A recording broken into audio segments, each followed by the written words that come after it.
Granny's, Abner. I believe that's our ring. I dog it, Lum. I believe you're right. I'll see. Hello, jot 'em down, store. This is Lum and Abner.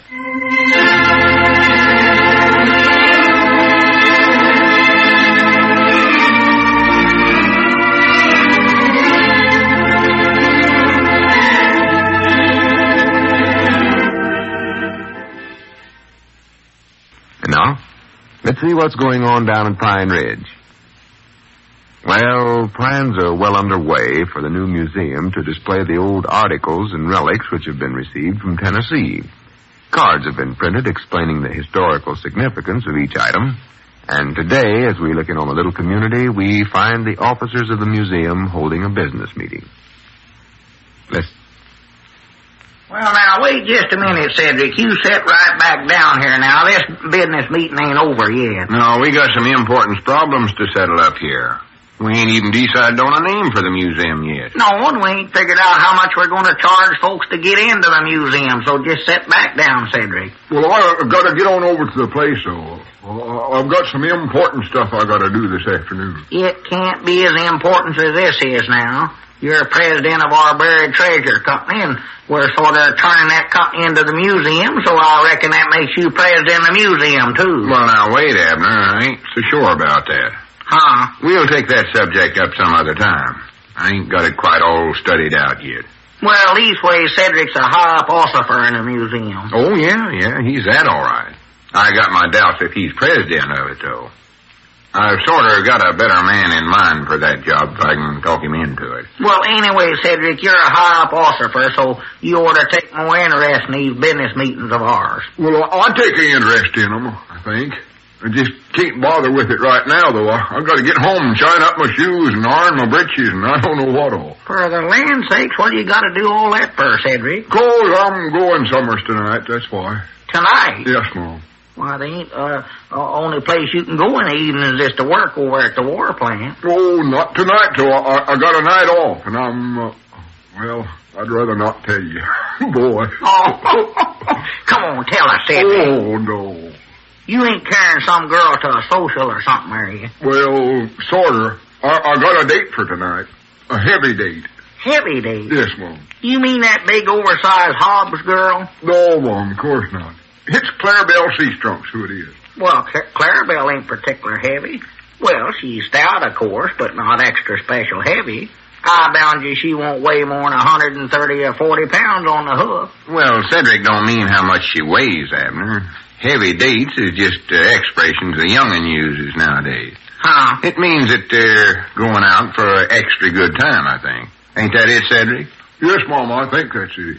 Well, I ain't for sure. What's the fancy about this date you got with Clarabelle? I mean, what's the extra special about it, Cedric? Well, it'll be the first time I've been with her when Gomer Bates weren't along, too. Oh, that's right. You generally have to ask Gomer if you can go out with her and him, don't you? How come you're getting away with it this time, Cedric? Well, Gomer don't know nothing about this tall. Oh, sort of beating his time, huh? Well, good for you.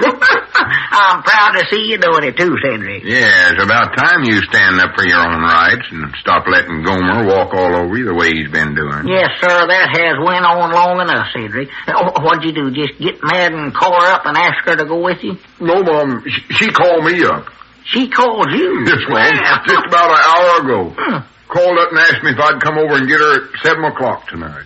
Doggy, that's a good sign, Cedric, her calling you up.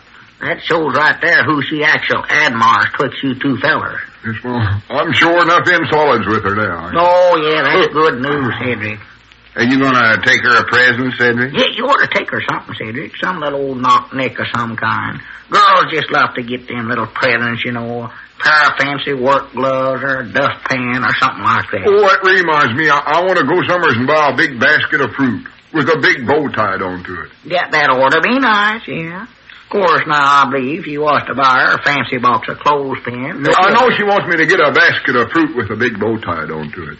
How do you know she does, Cedric? Oh, 'cause she sort of hinted that to me over the telephone. Oh, she sort of hinted it, huh? Yes, Boy. Doggy, that's just like a woman. What'd she say? Well, she said, Cedric, before you come over tonight, just stop Summers and get a big basket of fruit with a big bow tied onto it. Oh, them women. Hinted that over. They just love to throw out them little hints. But you can always tell exactly what they mean by Yes, Mom. I know I catched on to that in no time at all. Oh, I could have, too. She might just as well have come right out flat-footed and asked you to go get a big basket. Doggies, wait a minute here. That's what she did say, wasn't it, Cedric? Yes, Mom, but I catched on to it anyways.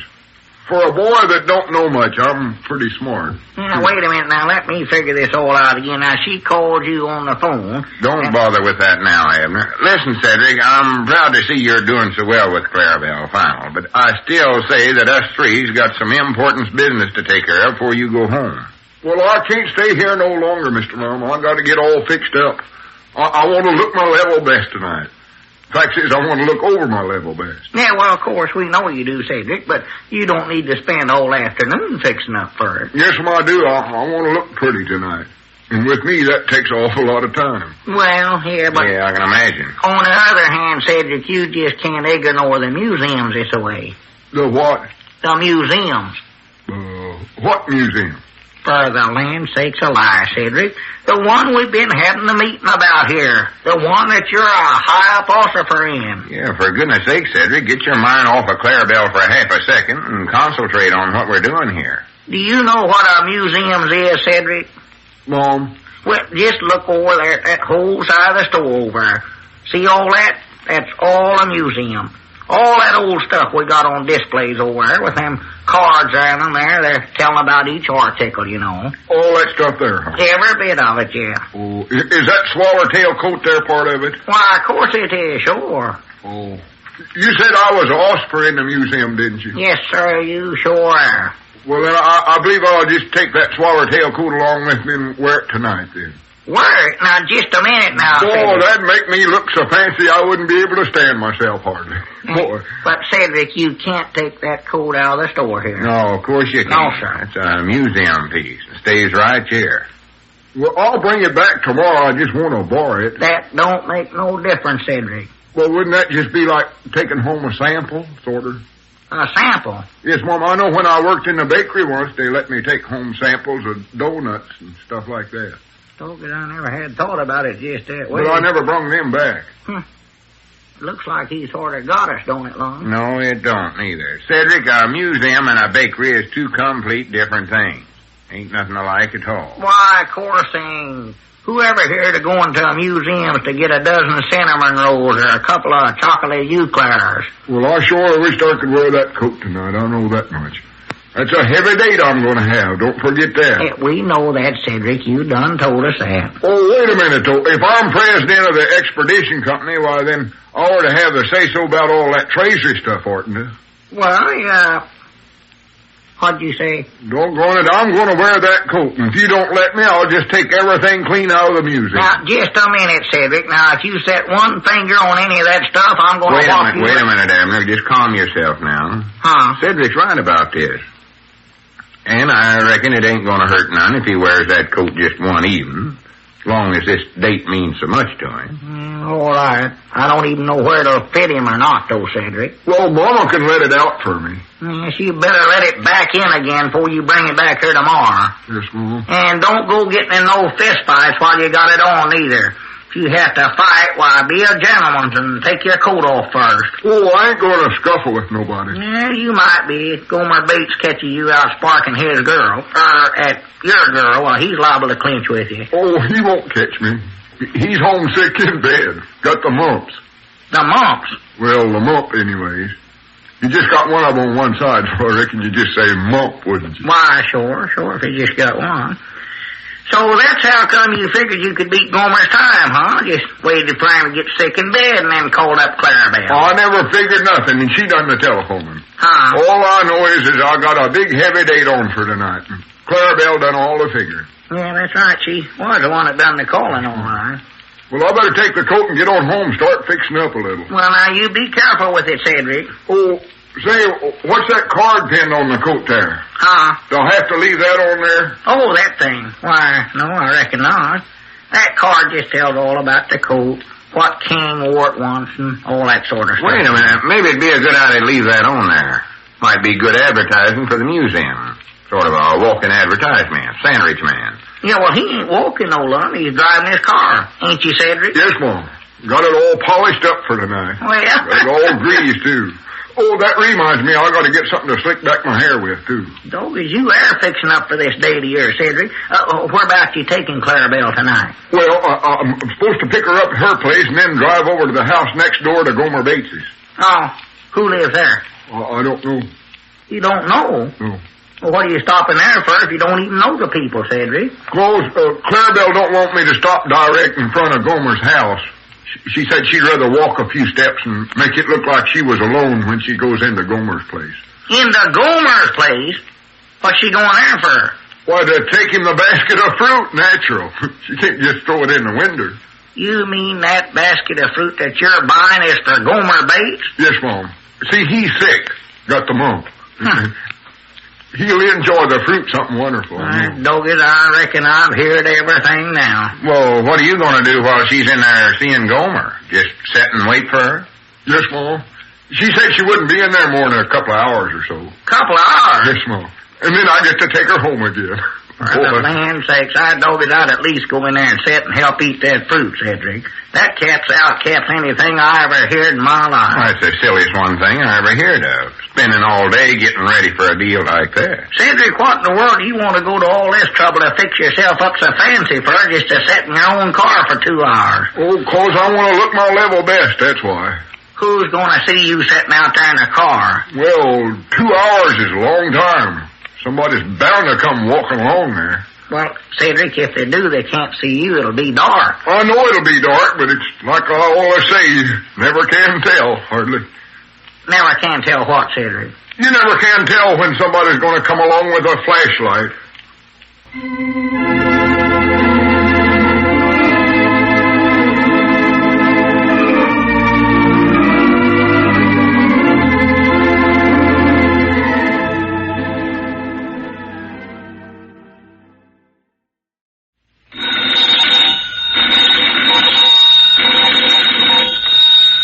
Granny's, Abner. I believe that's our ring. Aye, Doggies, Lum, I believe you're right. I'll see. Hello, jot 'em down, store. This is Lum and Abner.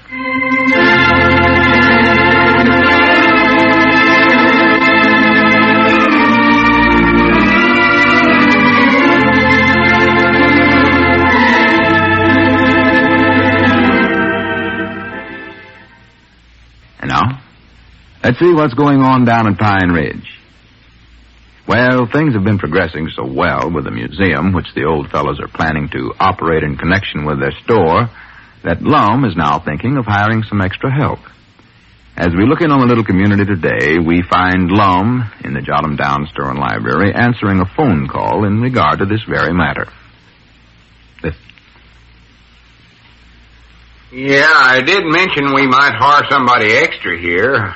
I never knowed you'd be interested, though, Miss Milbank. Yeah, I know lots of women are taking jobs nowadays, but I just never figured that you... Mom? Oh, we'd love to have you here, but, executive type, huh? Well, yeah, I reckon I am, sort of. I'm too modest to admit it myself, though. Oh, I don't know. I wouldn't say that about myself, hardly. Much. Why, yeah, I believe we can find a position for you here. Oh, no, I won't have to ask Abner. He's just a junior partner. Why, sure. Oh, they cut down. Yes, Mom. Oh, excuse me, Mom. You better call me back a little later, Miss, Tom. Just skip it for now. I'll talk to you later. Yeah, goodbye, Tom. Who was that, Lum? Tom Foster? No. Tom Benson? Yeah, it weren't no Tom that you know, Abner. Don't believe I know myself, hardly. Just some stranger, I think. What'd he want? He never wanted nothing. What'd he call up for? Well, he had the wrong number, I think. Oh. Just trying to call his sister-in-law down at Hatfield, I believe. Well, what'd he want to call her for? Abner, I don't know. Now, hush up, because I want to discuss hiring a new hand to help us here. Yeah, sure. Go ahead. Well, I was just thinking... I'd like to know what Tom was going to say to his sister-in-law. Abner, will you forget that and pay attention to me here? I'm paying attention. Go ahead. I'm listening. Well, I was just thinking... Reckon Tom was going to ask her to loan him some money? Abner, I don't know. Reckon what he wanted money for. Don't reckon he's sick, do you? For goodness sakes, Abner. Well, Lum, it's bad enough being sick without needing money at the same time. Poor old Tom. Will you forget about Tom for half a second? Well, how can I forget about him at a time like this, Lum? Laying over in bed with the pneumonias, no friends, no money. Now, Lum, maybe we ought to fix up a basket of groceries and take over there to him. Yeah, we ought to fix up... That's a good idea. We ain't going to do no such a thing. Now, Lum, that poor feller's liable to starve to death over there all by himself. So since he ain't going to get no help from that low-down sister-in-law of his'n, she won't even talk to him on the telephone. Oh, Swan, to goodness. When you get an idea in that noggin of yours, a body could blast it out with a stick of dynamite. Now, Lum, how would you feel if you was down and out, sitting halfway through death's door, and no friend was willing to pull you on too? Abner, Tom is feeling fine. He's up and around again now and claims he never felt better in his life. And he's got plenty of money, too. He has? Yeah. Now, are you satisfied? Why, that snake in the weeds. Making out like he was broke just to get us to bring him over some free groceries. Oh, for goodness sakes. Abner, if you say one word about this, I'm going to whop you on top of the head so hard you'll have to unbutton your shoes to look straight ahead. But, Lum, I don't want to say nothing more about him. I've heard all I want to about that ornery varmint. Well, good. I'm proud to hear it. What was it you want to discuss with me now? Oh, yeah, that. Well... Making no ease. I'm going to clinch with him. Him. I thought you were talking about Tom, that's who I'm after. I was just thinking, Abner, with all the extra work we're going to have running both the store and the museum, we're going to have to hire an extra hand around here. Yeah, I reckon we might have to. I don't know who we can get, though, Lum. And you're right, that is a problem. I don't want that Tom, I know that. Every fella in town's got a job excepting Grandpap, and you couldn't get him to work on a bet. No, he claims he weren't cut out for work, no. Cedric just sleeps all day long, so it looks like there ain't a man in town. Yeah, you're right. Maybe we'll better just forget about the whole thing, I reckon. No, I just said we couldn't hire men. Now, what else is there besides men? Humans. Yeah, humans people. Boys. No, I'm talking about something that wears skirts. Well, boys don't wear skirts, Lum. I know they don't, but who does? Women folks does, naturally. You know that, Lum. Well, yeah, sure I do. Varieties. That's what I've been talking about all this time. Women folks. That's what we're going to have to hire. To work here? Not just a minute now, Lum. I ain't going to have no female woman fussing around the store here, nor the museum neither. Well, now, don't get your back up. There ain't nothing the matter with hiring women. They're good workers. Well, yeah, they're good workers. In their place. You put Elizabeth out in the field with a plow in her hand, and she'll raise more dust than any 4 hard hands you can mention. Well, I know she can, but there's women that can handle other kinds of jobs, too. What? Well, the fact is, there's hundreds of women working in war plants nowadays, holding down all kinds of jobs. Well, I do know. And they're doing a mighty good job of it, too. There, huh? Yeah, it shows right there how patriotic they are.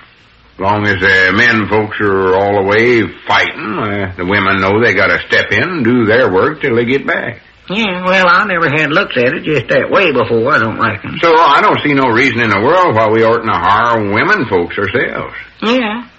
I can see why they ought to take war jobs all right, but it just wouldn't seem right, Lum, having a woman in the store here. Well, everybody's got to get used to that. I know, but Lum, me and you has been running this place by ourselves for so many years. I just hate to see us change over. Well, it'll work out good. I know it will. No. We can train Miss we can train whatever woman we hire to where she'll be just as good a hand as you or me. Train her? Yeah.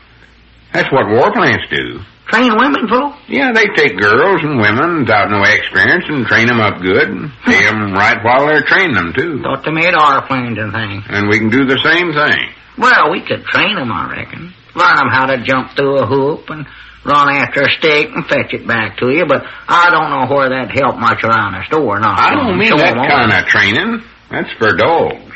Lum, women are just as smart as dogs. Abner, that ain't a nice thing to say about Miss Miller. I mean, well, it just ain't a nice thing to say. Well, now, if we do hire a woman, Lum, I don't know who we'd get. I don't want the widow Abernathy around here. I know that. Not with all them young'uns of hers tearing up the store here. Well, I never had her in mind at all. Who did you have in mind? Well, I thought it'd be nice to have somebody sort of nice looking in here. Friendly. Oh. Somebody like, say, like Miss Milbank, for instance. Miss Milbank? Yeah. See, her name just sort of popped into my mind right now. I don't know why. Somebody like her would be good, I believe. Yeah, let's see now. Somebody like Miss Milbank. Who could that be? It ain't Sister Simpson. She ain't nothing like Miss Milbank. They don't even look alike. Well, of course they don't. Fact is, I can't think of a single thing they're alike in, Lum. Got different colored hair and different sized feet, different... Well, I know they're different. Well, whatever made you think they look alike is more than I can see.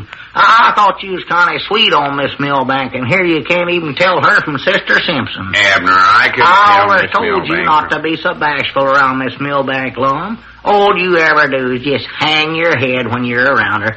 Stand there and twist your foot and hang your head. You ought to look up once and see what she looks like. She's a pretty woman. I know what Miss Milbank looks like, and I never said she looked like Sister Simpson either. Oh, not a thing. All I said was that we ought to hire somebody like Miss Milbank. Yeah, let's see now. Who's like Miss Milbank? Well, there's only one person like her, really. There is, huh? I don't believe I've ever saw her. Who is their twin sister? No.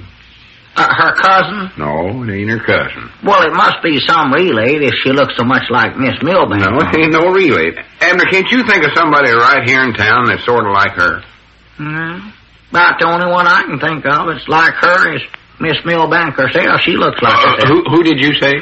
Well, it couldn't be her. I know that, Lum. That was just a wild goose guess I made there. I was always poor on guessing, you know. Well, now, no, wait a minute, Abner. You're a good guesser, I believe.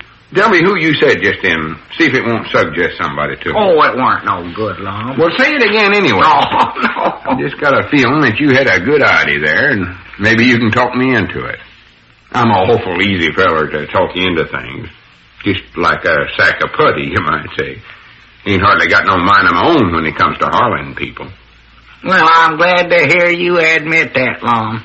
Cause I think you was off on the wrong track there. It just wouldn't work out no ways having a woman in the store. No, you was wrong. Wait a minute, Abner. I never meant that. I don't care what you meant. I'm setting my foot down right here now. There ain't gonna be no women folks working in this store, and that is that. But listen, Abner.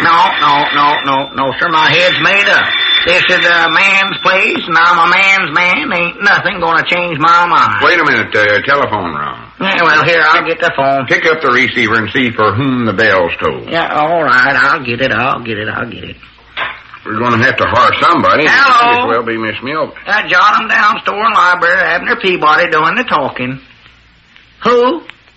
No, this is Abner. What? No, we ain't interested in nothing like that. No, of course. No. What was that? Executive type. Well, I reckon I am, maybe. I just never had thought of myself exactly that way. Who is that, Abner? Oh, I wouldn't go so far as to say that now. I'm a little bit of a genius, maybe. What's that? Well, now, that just sounds like an awful good idea. Oh, Lord, I won't have to talk it over with him, but maybe you better let me call you back, and I'll tell you definite. All right. Goodbye. Who was that, Miss Milbank? I never paid no particular attention, Lum. Just who it was. Well, who was it? Well, now that you brung up her name, I was just thinking here, Lum, maybe that'd be a good person to hire right there, you know. Hire Miss Milbank? Yeah. Not over my dead body. Huh? And any fella that lets himself get taken in by a batch of flattery like that, you just have to have your head examined, that's all. That's the most disgraceful one thing I've ever heard in my life.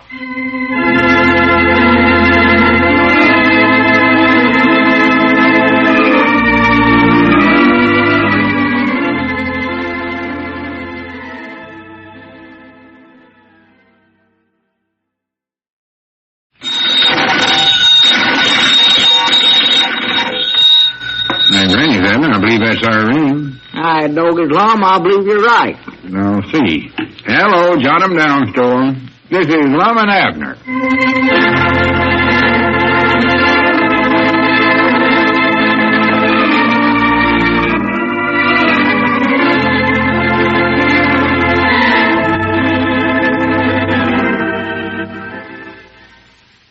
And now, let's see what's going on down in Pine Ridge. Well, the old fellows are busily preparing for the grand opening of their new museum. The exhibits in the museum are the articles which they received in the boxes from Tennessee following their buried treasure expedition to that state. As we look in on the little community today, we find Lum in the Jot 'em Down store and museum practicing his museum lecture tour on Abner and Cedric. Listen. All right, folks, don't crowd. Step back. Plenty of room for everybody to see the exhibits. Don't crowd there, mister. I ain't crowding. Fact says I'm trying to get as far away from this as I can. And don't sit down. You ain't supposed to sit down when you're on a lecture tour. Well, I'm tired, Lum. And so is Cedric, ain't you, Cedric? Mom? Well, look there. Cedric's half asleep right now. That shows you right there how tired we are, Lum. Well, you're supposed to get kind of tired going through a museum. You there? Of course you are. I've been through them things, and I know. Well, I never knowed that. Now, you two stand up and follow me around. I never will learn myself this lecture speech if I don't get more cooperations. Go ahead. We'll cooperate. Wake up, Cedric. Yes, Paul. Focus on museums is harder work than I ever allowed it was. I'll say that for it. And now, ladies and gentlemen and fellow museum lovers, on your left you will... The other way, Abner, to the left. Lum, I saw all this junk before. Go ahead with your speech making. On your left we'll see an old antique of which it is very interesting. Uh-huh. To the naked eye, on first glances, this antique looks like the common railroad spike. Well, that's what it is, huh? No, of course not. That thing there ain't a railroad spike? Of course not. Nobody's going to pay money to come in here and look at a railroad spike. Well, what is it then? Well, if you'd be polite and hush up and listen to my lecture, you'll find out. Go ahead, go ahead. Actual, however, this is an old chisel for writing letters to various different people a long time ago. Now, to your right... Just a minute, Lum. Did you say for writing letters? Yeah. That spike there? Why, sure. Well, you couldn't even dip that thing into a bottle of ink. Nobody'd believe that, Lum. Well, they never used ink in them days. They never? What'd they use? Pokeberry juice? No, they just pounded on rocks. Uh-huh. They just taken a hammer and chisel like this in here and chopped out a message on a flat piece of rock. Or stone tablets, I believe they call them. You mean stone writing tablets? Yeah. Well, how many rocks was it to a tablet? Well, it was just... Oh, they must have had powerful husky young'uns in them days. They could total back to them things to school every morning. Well, Abner, why didn't they go to the grocery store and buy paper tablets? They're a heap easier to use and a lot lighter to lift. Well, they couldn't go to the grocery store in them days. Huh? Lived too far out in the country, huh? No, there wasn't no grocery stores then. There weren't no paper, neither. Huh? Nobody had studied up how to invent it yet. Cedric, wake up. Let him sleep, Lum. You ain't lecturing now, eh? Well, if he's going to sleep, he at least ought to sit down. He's liable all over there and break some of the antiques. Don't worry about Cedric. He's steady on his feet, Lum. Because by the size of them things, I believe if you was to push him over, he'd fly right back up again. A fine lecture I'm conducting here. One customer asleep and the other an idiot. I'm not asleep, Lum. It's Cedric that's asleep. I know it. Now, just hush up and let me get on with it. I got to learn this stuff by heart before the bona fide customers start rolling in here by the hand loads. So don't interrupt me. All right. I won't. And now, folks and relic admirers, on your right you will notice... But I want to interrupt you anyway. I want to get this thing over with as quick as we can. It's the dullest one thing I ever heard in my life. Well, keep quiet then. I am. On your right you will Quiet find... as a mouse. Ain't saying a single word. Well, don't make so much noise about it then. On your right, you will find... I'd sure hate to be the mail carrier, I know that. The mail carrier? Yes, sir. Well, who's asking you to be one? Well, whoever it is, I ain't going to take the job. Always my back would be broke before I went 2 blocks. Well, what in the world are you talking about anyways? Lum, rocks are heavy, you know that. What rocks? All them, it's got letters wrote on them. You said that folk taken a railroad spike and chopped out letters to all their relates on them. Oh, well, that was a long time ago. It weren't no such a thing. It weren't over 2 minutes ago what you was telling me. I mean, it was a long, long time ago they done that. Thousands of decades of years ago. Yeah, well, I know that, but whenever it was, I still hate to be the mail carrier. Doggy, that would be a job I sure wouldn't want. Just imagine slinging a big sack of rocks over your shoulders and hiking off down the street. Especially around Christmas time. There's where I'd quit my job right there. Christmas time? Why, sure. You'd have everybody and his uncle getting out an old railroad spike and slap a concrete or a rock or something and hack out, Merry Christmas, Fred. Merry Christmas, Aunt Maud. And Merry Christmas, Uncle Ed. And Merry Christmas, Lum. And Merry Christmas, Cedric. Merry Christmas, Mr. Abner. Go back to sleep, Cedric. Ooh. I better not. Looks like I've slept too long already. Huh? Near as I can recollect, it was summer when I dozed off in. Here it is Christmas already. Oh. Merry Christmas, Mr. Lum. Merry Christmas, sir. What's the matter with me anyway? I'm losing my wits. All this mix-up. Don't look like we're going to have a white Christmas this year, does it, Mr. Abner? Cedric, it ain't Christmas. Mom? It's still last summer. Look outside there. See the sun shining? Last summer? Why, sure. Is that all it is? Of course it is.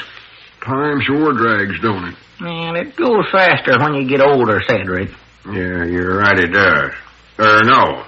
I wish you two would stop beating your gums for half a second and let me practice up on this lecture. That's what we've been standing around here for all morning long, waiting for you to get done with that. Well, thing. you keep interrupting me, Abner. Go ahead. We're going to have the grand opening of the museum in a few days now, and we ain't going to be ready for it. Well, just go ahead and start practicing.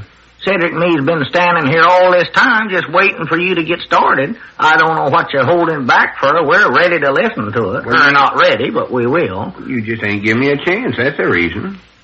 Now be quiet and act like your real genuine customers has paid good money to get in. Is this costing us? No, just act like it, sort of. Oh, I was going to say if I've got 15 cents to throw around, I wouldn't waste it to get in here on. Abner, that ain't the right altitude to take. This is a class museum, and I wish you'd understand that. I know it's high class and all that, Lum, but it just seems to me, well, I don't know, seems sort of sad in here or something.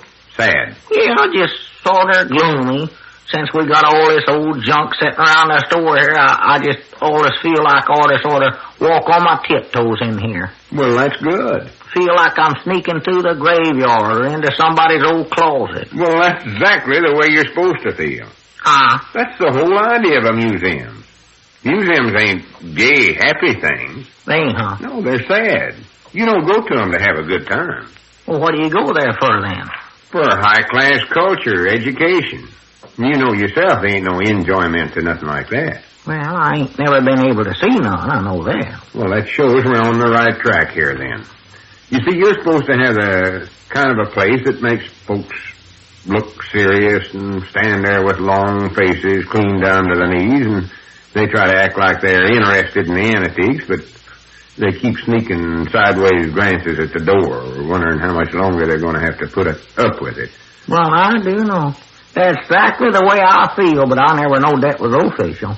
Oh, yeah, that's the official altitude to take. Huh. And the more high-class are the museums, the more tired you get going through it. Oh, they might be some little old cheap museums where you can have a fairly good time, but they ain't high-class one like ours is going to be. Well, couldn't we lower ours just a little bit, Lum, and let folks just sort of halfway enjoy themselves? No, we're going to run a high-class one or none at all. All right. Now, let me get on with my literature here. Go ahead. Notice how I talk in a steady, monotone voice now? Yeah, I believe that's what's been making me so sad, too. To your left, ladies and gentlemen, you will see a old tin cup. You want me to wake up Cedric and tell him to look sad, Lum? No, he looks sadder when he's asleep, I believe. Oh. To your left, you will see a old tin cup with scratches in it. These are known as hieroglyphics. Uh-huh. Hieroglyphics is the old-timey kind of handwriting used by old Egyptians and other old-time foreigners. Hieroglyphics was a big step forward as it marked the change from lowerglyphics to hieroglyphics. Oh. This cup is leastways more than likely 4,000 years old. being in use as far back as 3400 DC, or 100 AC, during the Iron or Tin Age. That's following the Stone Age, just before the Wood Age, which was 200 years earlier or later. Excuse me, Mr. Lum, but I believe I got to get on home. Oh, are you awake, Cedric? Just a while. Just seem to stand here and pitch and toss. I can't sleep at all with all that monotony talk going on. All right, Doggy, just a minute, Cedric. I'll go with you. Wait a second, Abner. Where about you going? Well, I'm going, I got me importance to do, Lum. Something important? Yeah. I got to, What is it? Well, I can't think of it right now, but, I'll study up something.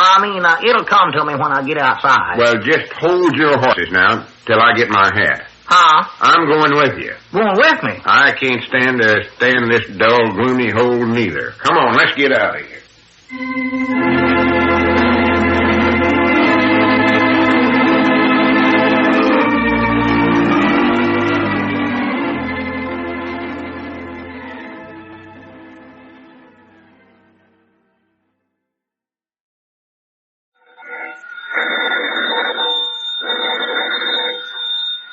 Granny's, Abner. I believe that's our ring. All right, Doggy, Lum, I believe you're right.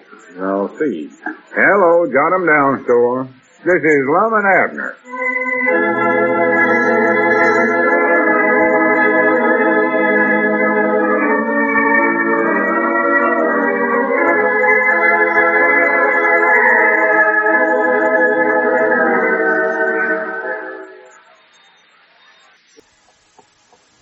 And now, let's see what's going on down at Pine Ridge. Well, preparations for the proposed museum for antiques and buried treasure articles were given an impetus today when another box of rather odd miscellaneous items arrived from Tennessee. And so now, as we look in on the little community, we find Lum and Abner in their jot-em-down store and library, busily rearranging the exhibits for the museum.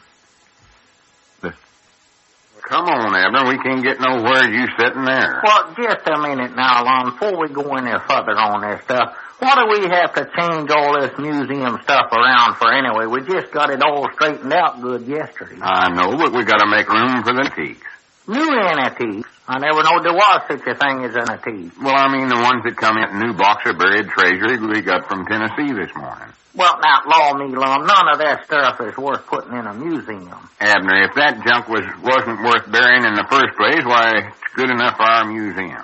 Yeah, well, who's going to pay money to come in here and look at that little paper sack full of little keys that you open sardine cans up with? Or that button hook, or that ivory toothpick there? That ivory toothpick might have belonged to a king, I don't know.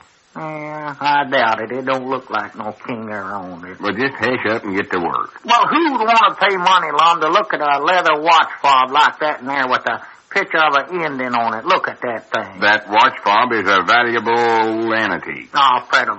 That might be a picture of Hiawatha on there. Or maybe even Pocahontas' papa, old man Harness. Well, I know good and well that sewing kit there ain't no valuable antique, Lum. Why, it is, done it. Ah. More than likely, some old-timey queen darned her man's socks with that very sewing kit. Some old-timey queen? Why, sure. Darn socks with needle and thread? Well, you couldn't expect the king to go traipsing around the castle with holes in his socks. No, but, Lum, them fellers wore orange stockings back in them days. I saw the suits they wore. They was all made out of orange. Yeah, but that iron would have rubbed blisters on their feet. They wore socks under them. Yeah, that king would have had to get Mary the Riveter to darn his socks for him. I'll tell you that right now. Well, come on, let's get to work. All right, if you insist. I'd rather do it than to stand here and argue all the time. After we once get the museum opened up and the money starts rolling in, we can hire all this Emmanuel labor done first. Well, let's hurry up and get it opened up then. I'm as tired in my life as I have been since we've been fixing up this museum. Well, you can move that swallowtail coat over in the corner there. Sort of show up good there. Uh-huh. Of course, what I'd actually love to have sitting in that corner is an old fossil. Old fossil? Yeah, I was sort of hoping we'd get something like that from Tennessee. But maybe we can pick one up somewhere else later on. Well, what do you want an old fossil in here for? I just told you to sit in the corner there. Well, Lord, you don't have to look no further than them. I can get you one of them. You won't have to go clean to Tennessee neither. Have you got one showing up? Why, sure. I'd love to do it for you. Be proud to. And I know he'd love to do it, too. He'd love to do it. Yeah. What are you talking about anyway? There ain't no one thing that Grandpappy Spears loves to do better than sit in the corner. Just put an almanac in his hand and he'll sit there all day long. That's just the kind of a job he's been looking for all his life. Well, how much would you aim into offering, Lum? I ain't offering Grandpappy Spears nothing. Oh, well, I don't know. I don't much believe he'd work for nothing. That's a pretty cheap salary. You ought to give him a little something, Lum. It'll be worth it. I don't want to hire him. What I'm talking about is an exhibit for the museum. Oh, an exhibit, huh? Well, no, I don't believe that'd work. I don't believe folks would ever pay money to come in here and look at Grandpappy Spears sitting in a corner. Not even if he put a lampshade on his head. I don't believe they'd pay to see it, Lum. Listen, Ab. I'll admit he does look comical, all right, when he does that at sociable. You know, how he put that lampshade on his head all the time. I saw him do it, and it's silly. Well, it's all this silly. time on women's hats, too. Oh, he loves to. But I wouldn't pay to see him do that. I don't believe I would. And I don't think nobody else will either. If anybody wants to see Grandpap sitting in the corner, why, all they got to do is just go down there at the barber shop and, well, you can take a look at him for nothing. Abner, I know all that. Just look behind that Police Gazette down there, and there he is. I know that, Abner, but I ain't talking about Grandpappy Spears. What I said I wanted to get was old fossil. Well, what do you think Grandpappy Spears is, a spring chicken? Abner, a fossil is a whole bunch of peculiar-looking bones. Well, Grandpappy Spears ain't exactly what you'd call hefty, Lum. I'm talking about the kind of fossils they find in beds and old swamps, stuff like that. Well, don't you recollect? Grandpap got lost down the swamps once, and Cedric had to go find him. Yeah, but the fossils, I mean, are dug up, and they tell how things was back in the prehistorical ages. Well, now, Grandpappy Spears can tell about anybody or anything that's happened around here as far back as you can recollect. And that goes for Cherry Hill, Olden, and Hatfield, too. I know. Because maybe old Grandpap would make a pretty good exhibit, Lum. He could sit there and tell some of them outlandish stories of his. Oh, he's a case when he comes to them. He sure wouldn't have to print no card to sit in front of him telling what he is, though. He could tell everybody direct who he is and what he is. Abner, you're clean off the subject. The kind of fossils I mean can't talk. Right, Doggies, and that makes it even better than ever. We'll have the only talking fossil in the whole world. Oh, for goodness. Doggies, you know, Lum, now I believe we're getting somewhere with this museum. I'll call Grandpap up right now and get him over here right away. Abner, you get away from that phone. Well, now, Lum, get away from it. No, we want to get Grandpap for somebody else. That Barnum and Bagel is here about him, or somebody like that's liable to give him a job. No, you just get away from that phone now. Well, Lum, it ain't every day you find a freak like Grandpap. He ain't no freak. You said you're saying... I never said no such a thing. Now, just get this whole idea out of your head before I whop you one. Well, all right. Just trying to help. That's all I was trying to do. I know you was, Abner, but you can help more by not even mentioning the subject of fossils no more. We're done with. Finished. Concluded. Well, all right. I sort of feel sorrowful for Grandpap, though. Feel sorrowful for Grandpap? Why, sure. He's going to be awful disappointed. He never got to make a success out of himself at being a freak. Well, maybe he'll fall into something else just as good. Now, let's get these exhibits moved around here. Oh, Grandpap. A failure. A has-been. I never was. I reckon's what you'd call him. See if you can find a good place for that collection of snuff boxes. Uh-huh. Poor Grandpap. An unsung hero. That's what he is. I believe you can stack the snuff boxes next to where the stuffed owl...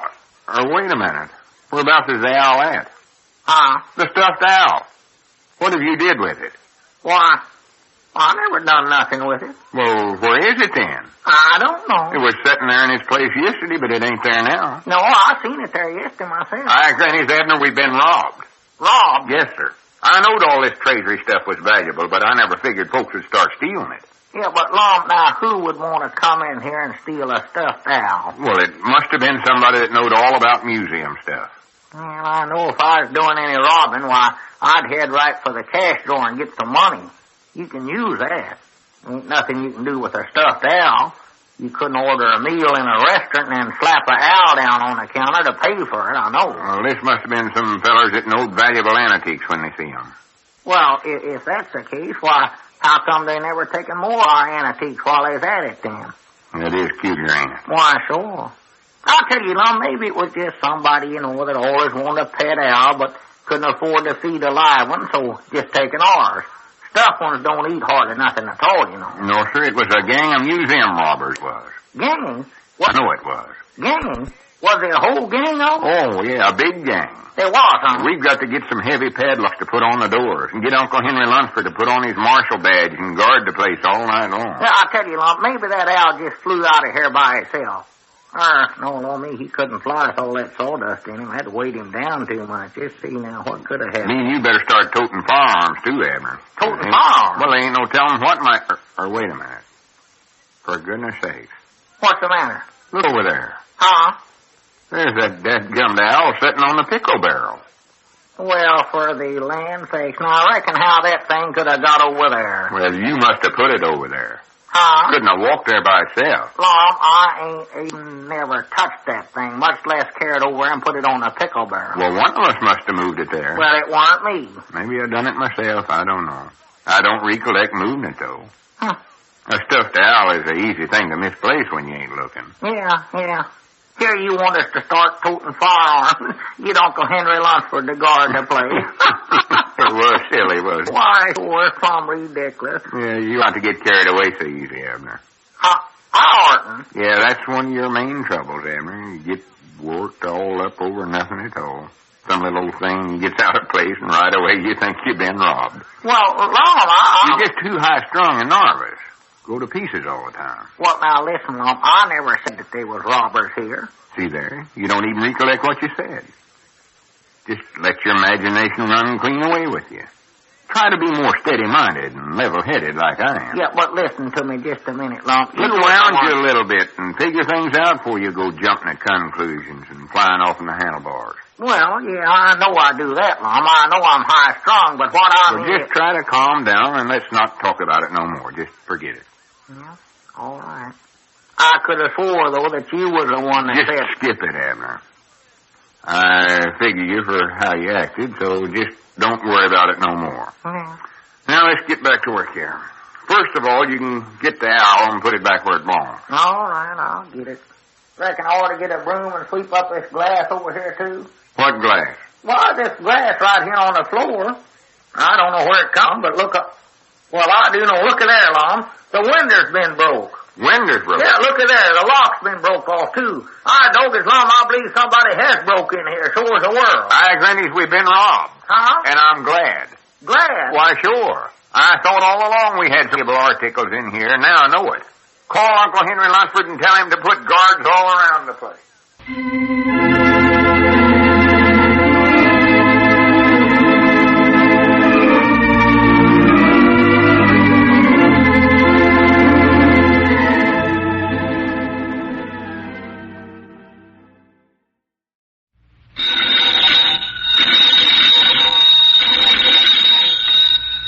Granny's, Abner. I believe that's our ring. I dog as Lum, I believe you're right. Now, see. Hello, jot 'em down, store. This is Lum and Abner.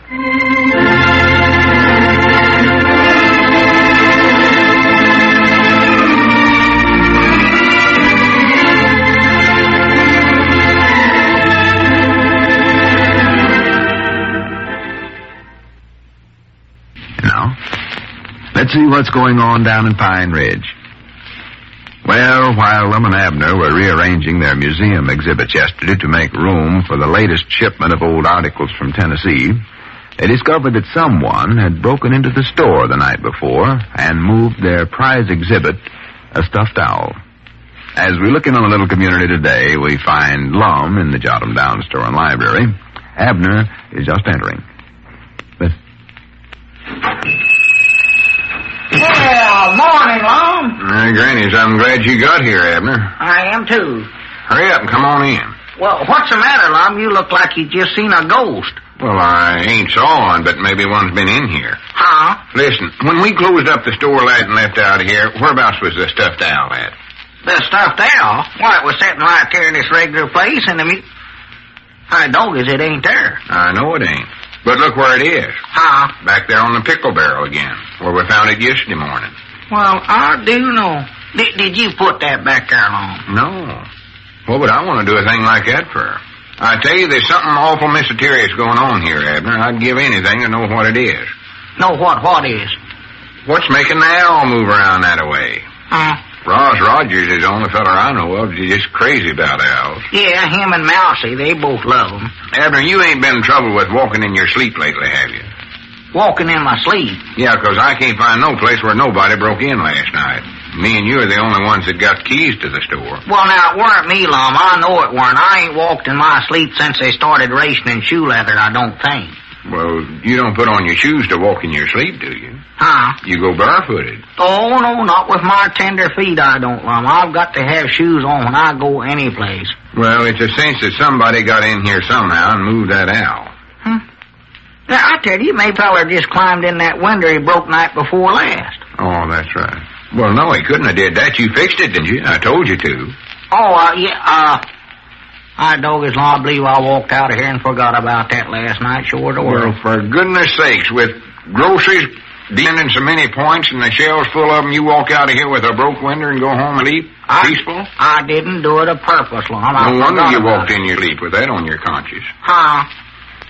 I never walked in my sleep. I know I never come over here and done that, Lum. I know I didn't. No, sir.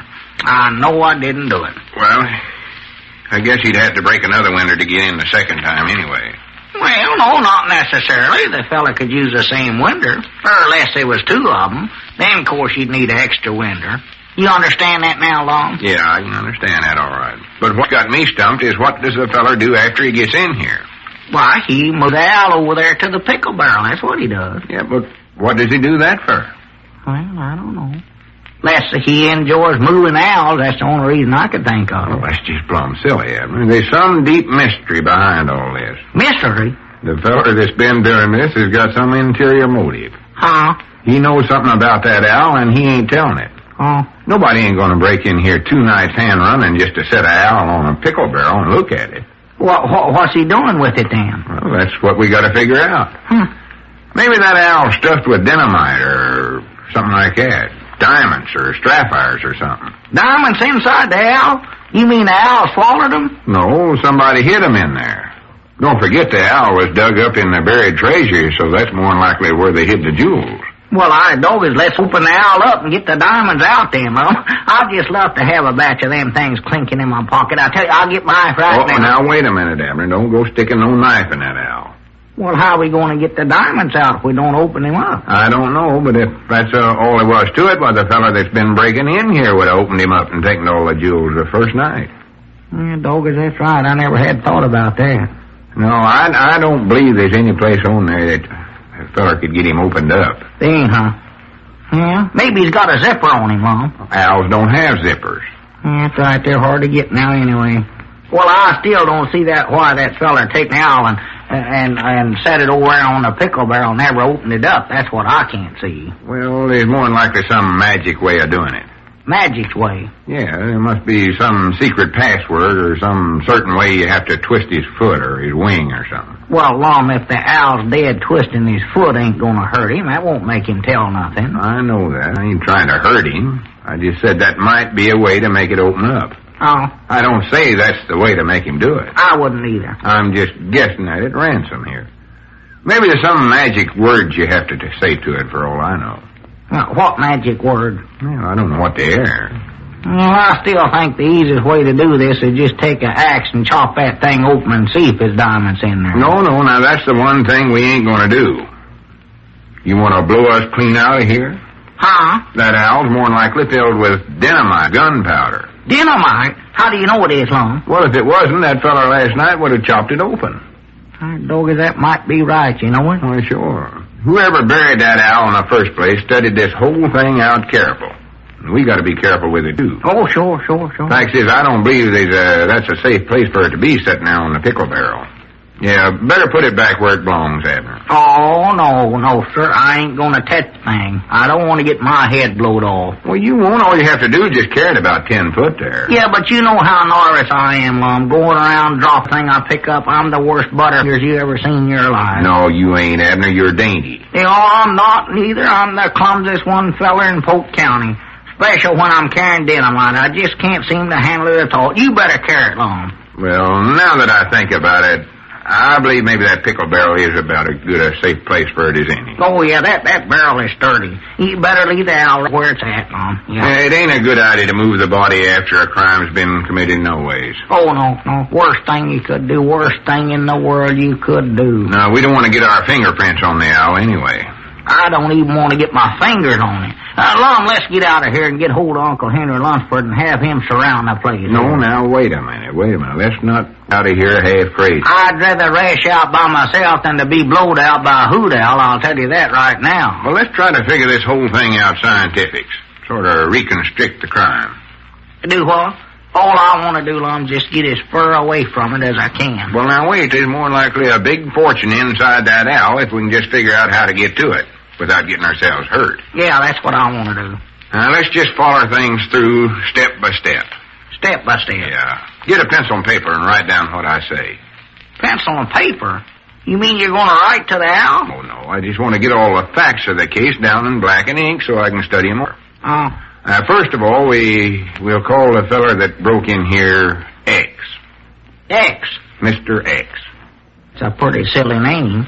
Why don't we call him Fred or Charlie? Charlie's my favorite name, Lum. No, we're going to call him Mr. X. Just plain old letter X. It's the awfulest name I ever hear. Now, we know that X climbed in window A. In window what? A. A. Are we voting on something now? No, I mean letter A. Write that down. Oh, window A. From A, X goes to B. Huh? That's the owl. Letter B. Well, don't worry, I'll let her. I ain't gonna touch that thing, nothing like it, full of dynamite. Then X picks up B and carries it to pickle barrel C. Yeah, sure, I see. Yeah. Then X takes, Now, wait a minute, now, ain't he liable to get stung there, Lum? Get stung? Yeah, carrying bees around that way. Who said anything about carrying bees? You did. You said X carries a bee over to the pickle barrel. Now, was that before or after he carried the owl over there? Neither one. He just made one trip. The bee and owl are the same thing. Why, no, they ain't, Lum. Bees are a little bitty bug that flies around and makes honey. I know what a bee is. Well, not if you think it looks like an owl, you don't. I never meant they look alike, Abner. I just... I see. You said he just made one trip. You mean that he carried them both at the same time, the bee in one hand and the owl in the other? Is that it? Oh, for goodness sakes. How'd them bees get in here anyway, Lum? Abner, there weren't no bees he carried. What was it? Just a fly and he thought it was a bee? No. A cricket? No, it weren't no cricket. Tell me if I'm getting warm. I was just talking about the letter B, the second letter of the alphabet. But if it's going to get you all mixed up, I'll change it to something else. You better. I believe I'm mixed up right now. I'll call him K or J. Huh. Now write this down. X picks up J and carries it over to pickle barrel C. Yeah, I see. Wait a minute, J.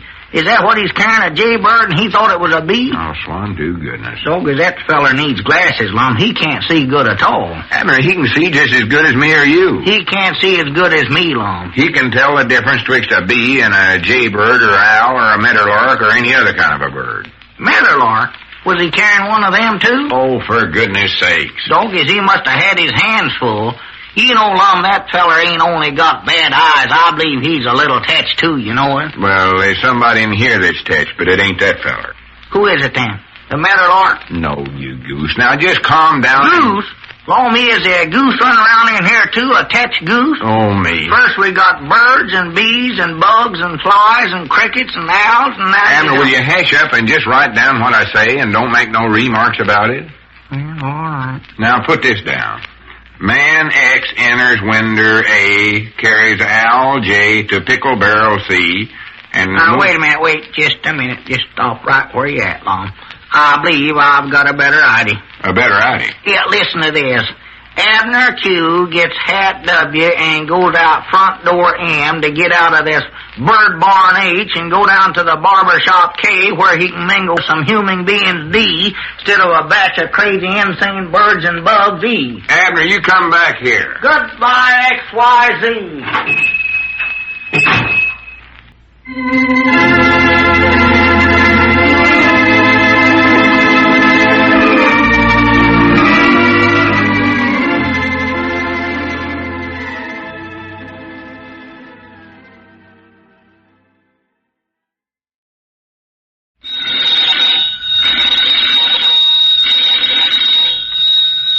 Granny's, Abner. I believe the ring. I doggies Lum, I believe you're right. Now, see.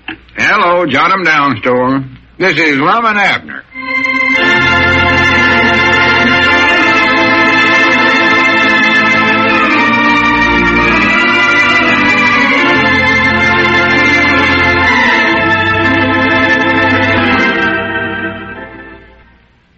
And now, see what's going on down in Pine Ridge.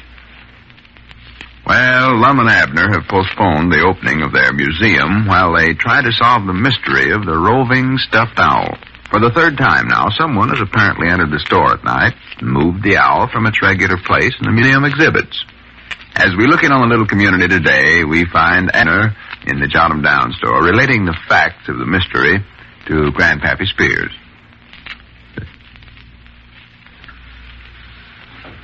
You mean somebody comes in here at night and moves the owl around? Yes, sir, they sure do, Grandpap. It's happened 3 nights hand running now. The first 2 mornings while we found it sitting on the pickle barrel. And then this morning it was standing right over there on them cracker boxes. For the loamy sakes. Now, who'd do a pigeon-toed thing like that? Well, that's just what me and Lum are aiming to find out tonight.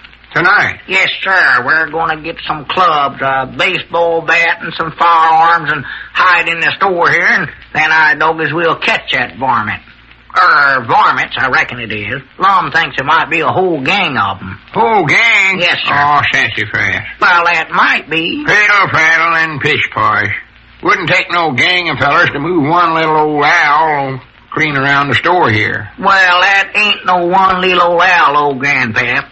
That thing is stuffed full of diamonds and rubies. Oh, such huskin' shuckins. Well, now, Lum claims that's what's in there. Well, if the knock-kneed birds are crammed full of flat-footed rubies, why don't you rip the pigeon-toed thing open and get the spavined-legged things out of there? Well, Lum says that owl is wired up some way so that it'll explode if you ain't careful how you open it. Explode? Why, sure. What do you mean, explode? Well, he just says the thing will blow up, and he says that's why that gang of varmints keeps coming back here, is to try to figure out the right way to open up that owl without getting blown up. Oh, sounds like a lot of cornmeal mush to me. Well, it's the truth.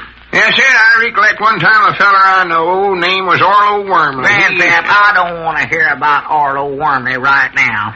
I'm too busy trying to study up some kind of a trap to set for whoever it is that's breaking in here. Orlo Wormley was never much of a man for owls, but this one time...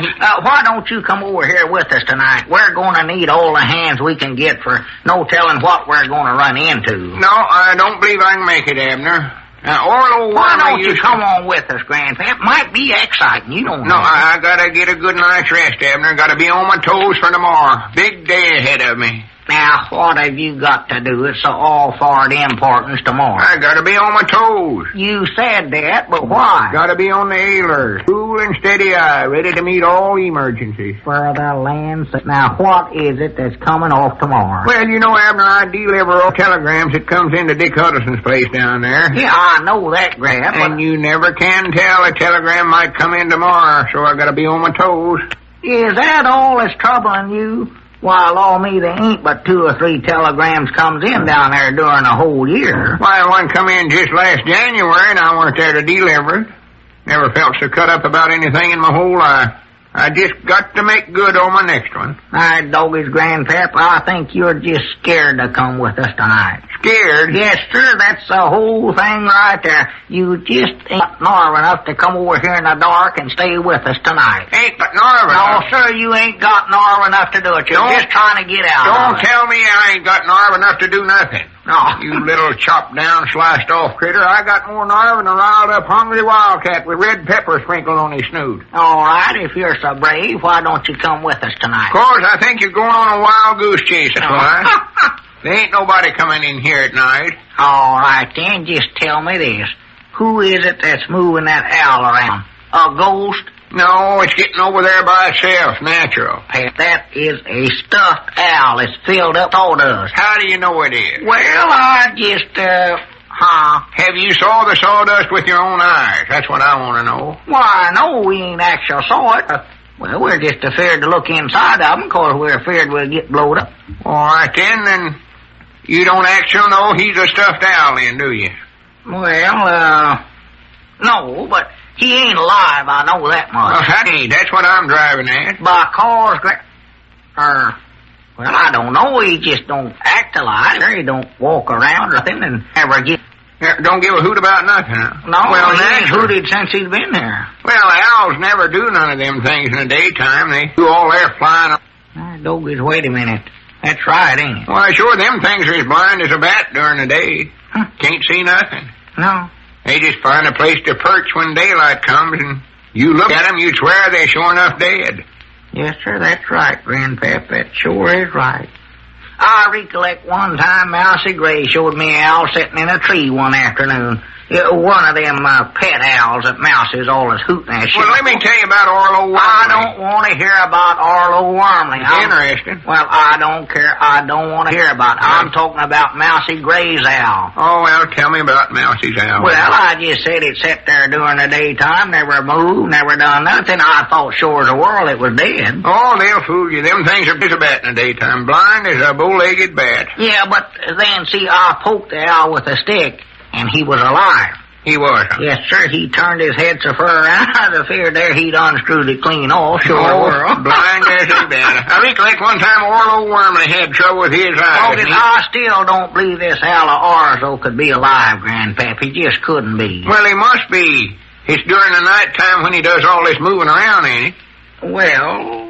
Yeah, but you say he always heads for the pickle barrel or the cracker box is one. Well, yeah, that shows he's just plain hungry. Hungry? And you don't get hungry less than you're alive. I can tell you that right here and now. Dogies, I wonder. Huh? Oh, no, that couldn't be. That just couldn't be, Grandpap. What couldn't be? Well, he ain't alive. I know that, Grandpap. Yeah, suit yourself about it. I ain't going to stand here and argue with you all day. I got to get on down to the barber shop anyway. The new Police Gazette comes in today. Well, now, wait just a minute now, Grandpap. Come back here now. I want to discuss this with you some more. Let's talk about it. Just ain't got time now, Abner. If I don't get down there before Charlie Redfield does, I never will get my hands on that Gazette. Well, wait a minute now, Grandpap. I'll see you later, Abner. So long. Yeah, so long. Yeah, howdy, Lum. Hello, Grandpap. Where are you going? Oh, I've got to go over to the barber shop, Lum. I'll see you later. Oh, well, that all right, couldn't Grandpap. Just couldn't be. Ain't no use to argue. Abner. What was Grandpappy Spears doing in here? Why, he just come in the store here like he always does, huh? I know, but he was looking over the exhibits, wasn't he? Oh, yeah, he looked at all them cards we had. Seemed to enjoy that something wonderful. He sure did. I told you not to let nobody in the museum unless they paid you 15 cents. Where's the money? Oh, 15 cents, huh? That's what he's going to charge. I don't believe he paid me. You don't believe he did? No, I tell you, Lum, that might be my fault, though, 'cause, see, Grandpap was walking by the store there, and I was standing there in the door, sort of sunning myself when he walked up on the front gallery there. I asked him to come in the store myself. Abner, if you're going to start letting all your friends in free for nothing, we never will get no money in the cash drawer. Well, Lum, I never exactly asked him in free here to the museum. See, what I want him to do, I asked him to come in and sort of talk over this owl business with me. Owl business? Yeah, I mean, I thought maybe he could help us figure out how that owl had been getting over there on the cracker boxes and on that pickle barrel. I told you how that was done. Somebody's been breaking in here of a night and moving him over there. Well, that's what I thought, too, but I couldn't just exactly figure out who it might be, and so I wanted to get Grandpap's opinions on it. And you don't think... I don't care what he thinks. Well, why don't you ask me them things instead of asking somebody like Grandpappy Spears? He don't know nothing. Well, he appears to know something about owls, old Lum. You know, he says that he believes that owl is alive. Believes it's alive? That's what he says, 'cause he says the only time that owl moves is at night, and that's all. Well, sure, he moves at night, but somebody moves him. Somebody moves him, huh? Well, of course they do. Well, how do you think he could get from his place where we put him the other night and over there on the pickle barrel every night? Well, that's what I figured too, Lum, but then I got to thinking maybe Grandpap might be right about it, 'cause the owl does just move at night, and that's when owls moves around. Abner, don't you know Grandpap's getting old and ain't as smart as he used to be? Well, he's sort of losing his reasoning. Yeah, getting childish. He's getting here. There ain't no doubt about that. You think the owl couldn't be alive, huh? Abner, if you're going to listen to everybody comes in the museum here and let them talk you out of what we got on exhibit here, we never will make no money. Well, I'm sorry for Lum. I was just trying to help figure this thing out some way. But I reckon it must be a gang of fellers after them diamonds. That's what it must be. Of course it is. That's what I keep telling you. They come in here at night, too. They sort of move around at night like owls does, don't they? Well, sure. But anybody can tell by looking at that owl sitting there that it's been put there by somebody. Yeah. You know, a stuffed owl couldn't move itself. Yeah, if I was sure that it was stuffed, well, I'd figure that. If you're sure of it. Yeah. Well, of course you're sure of it. All you got to do is try it out and see. Yeah, well, I reckon it'd have to be stuffed to come be over buried here and with that I'll treasure. prove Anyway. it to you. Get you straight on this once and for all. Yeah, well, I'll believe you. I know what's a Boo. stuffed owl. Yeah. Boo. See there. Woo-hoo. Woo-hoo. Woo-hoo. Hoo-hoo. Hoo-hoo. Well, for goodness sakes. Flew right out that hole in the window. Sure as he were. That's what he done. That's the first stuffed owl I ever seen in my life that could fly.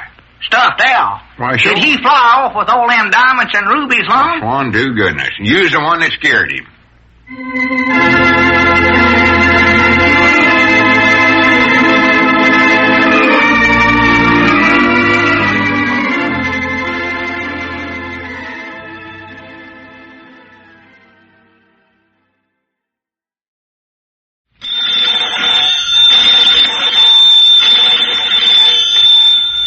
Granny's Abner, I believe that's our ring. I dog his Lum, I believe you're right. I'll see. Hello, jot 'em down, store. This is Lum and Abner.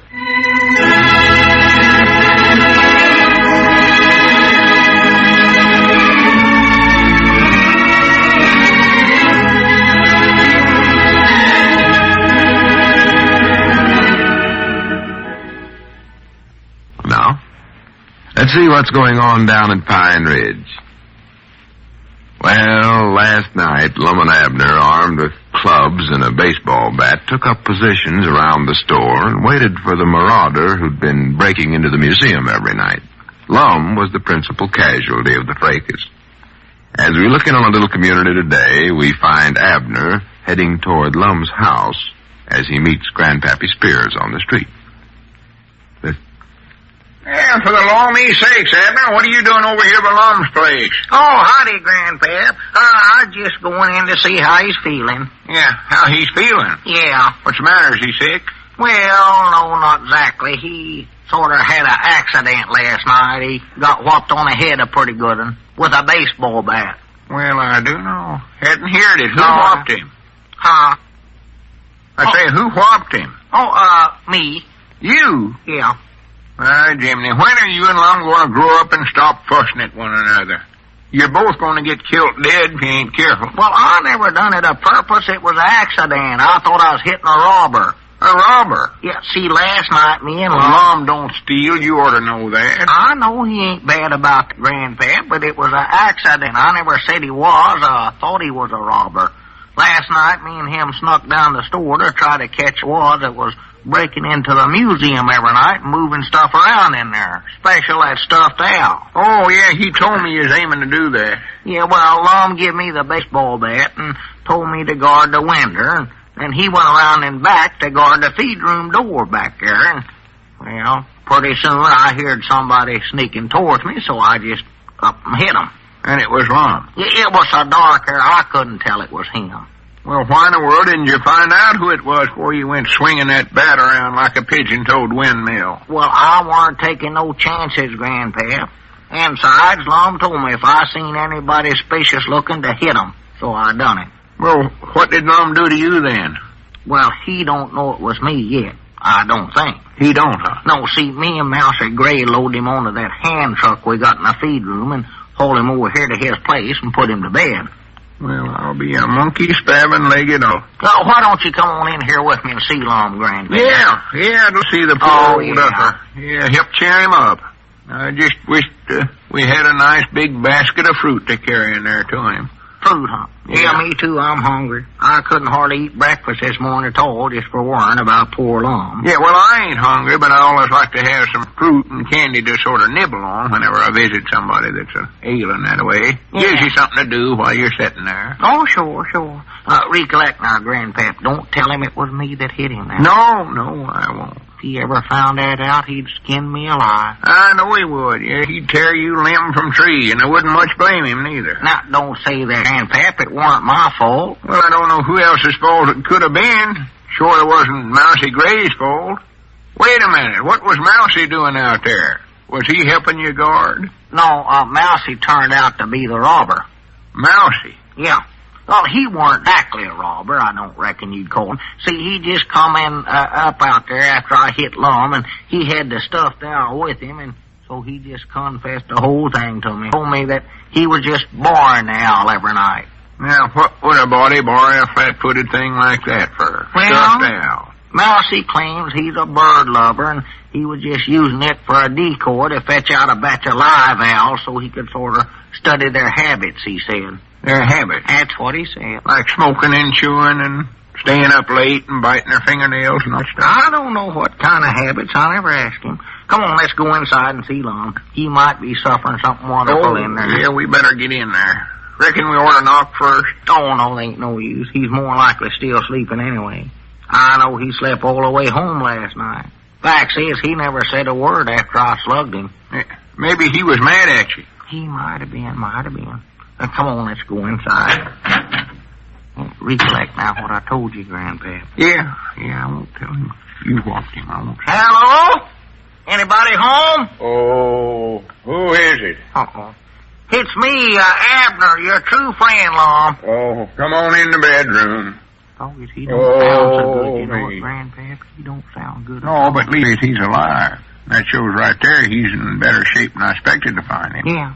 Now, come on, don't start no arguments with him now like you always do. No, I won't. I never argue with nobody. I'm the most peaceful, easy-going... Don't. Be quiet. Yeah, howdy, Lum, old boy. Oh, hello, Abner. I brung Grandpap along with me. He wanted to see you. Oh, howdy, Grandpap. Hey, howdy, Lum. How you feeling, old boy? Sure don't look very good. Look like a ghost. Just as pale as anybody I've ever seen. Don't talk about that now. Well, Grandpap's right. I'm a dying man. I know I am. Never felt worse in my whole life. Oh, now, Lum, let's not even talk about how you feel. It'll just upset you. See, you got a coloring sort of like the Widder Abernathy's man had before he passed on to his reward. Sort of an ashy gray color. Grandpap, now, don't say them things in front of Lum. That's not nice. Cheer him up. That's what you want to do. Tell me exactly what happened last night. How did I get this bump on my head? Oh, that bump on your head right there, you mean? Yeah. How did I get that? Who hit me anyway? Maybe we better talk about how you feel after all. Go on, Grandpap. Tell Lum how nice he's looking and all. Well, he sure don't look good to me, I'll say that for him. Looks might nigh like he's got a baseball perched on his head there. Oh. Feels more like a football. I had to get me an extra pillar here. One for my head and one for the bump. Well. But what I want to know is how I got it. How many fellers jumped on me anyway, Abner? Fellers? Oh, let's see, how many?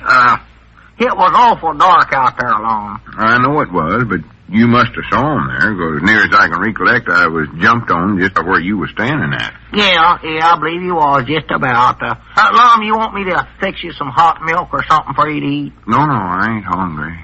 Last thing I recollect, I come around the side of the building, was heading towards the window there to ask you if you'd heard anything, and that's when it happened. Did they throw an anvil at me? No, I don't believe they did. No, I know they never throwed an anvil, no. How come they never got you, too?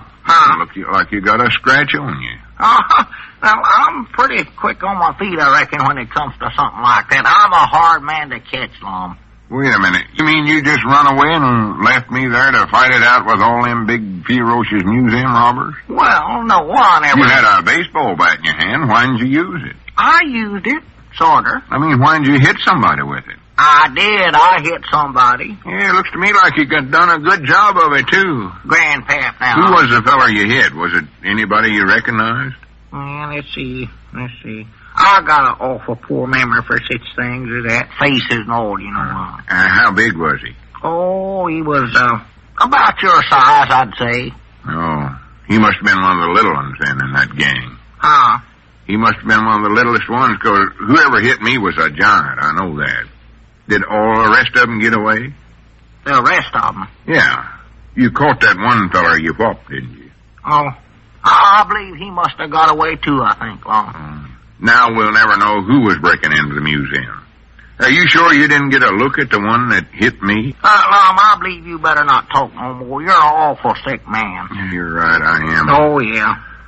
I'll tell you one thing, though. If I ever get my hands on the fellow that whopped me, I'm going to make hash meat out of him. Lum, I don't like to hear you talk there. Now, it might have been just an accident, you know. It might have been even a friend of yours that done it. A friend of mine?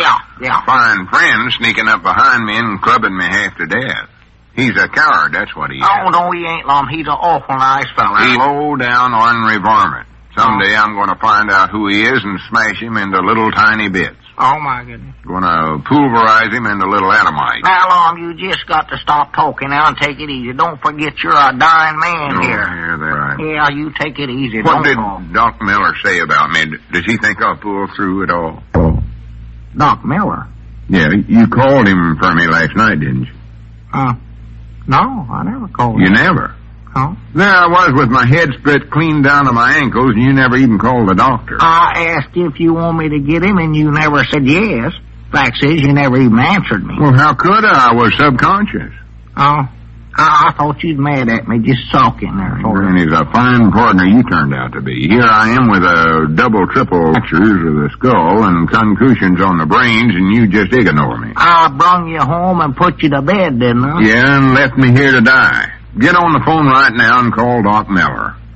I might not even last a day out, I don't know. All right. You call him, Grandpa. Yeah, I'll get him for you. I'll run him down. Yeah, that's the thing to do. Tell him to come quick, Grandpa. Emergency case. Yeah, tell him it's the emergency case. I know what to tell him. Hello, Mamie. This is... Oh, I'm fine. Yeah, Lum's fine, too. Listen, this is Milford Spears, and I got to get hold of Doc Miller right away. Tell him Lum's dying, Grandpa, to hurry. Well, get hold of Doc quick as you can, and I'll hold the phone here. Just hope he ain't making some calling over to Cherry Hill or somewhere like that. If he is, I'm a dead goose, I know that. Got both feet hung over the grave right now. Granny, it's what I wouldn't give to know who it was that whopped me. Now, Lum, don't think about that. Now, think about something pleasant, like dying or how sick you are. Can't you even tell me if he was tall or short or anything? Feller don't ordinarily stand by and watch his best friend being clubbed to death without at least glancing over that way to see what's going on. I glanced. I bound you don't even know what I was hit with. I do, darn it. All I used was just a common, ordinary baseball bat. All you used? Hello, is that you, Doc? Wait a minute, don't look at me like that. I want you to rush over to Lum. Now, Lum, you can't get up He's a dying man. He's got concussion. Now, you get back in bed, Lum. You're sick Abner, now. come back here. I've got to get over the place. I believe I forgot something. So long. Hey, Lum, wait a minute. You can't go outdoors in your nightshirt that way. Hey, Lum. Hello, Doc. Better cancel that call. Lum's up and on again now. Yeah, but I believe you better race right over to Abner's place and bring plenty of bandages. Emergency case.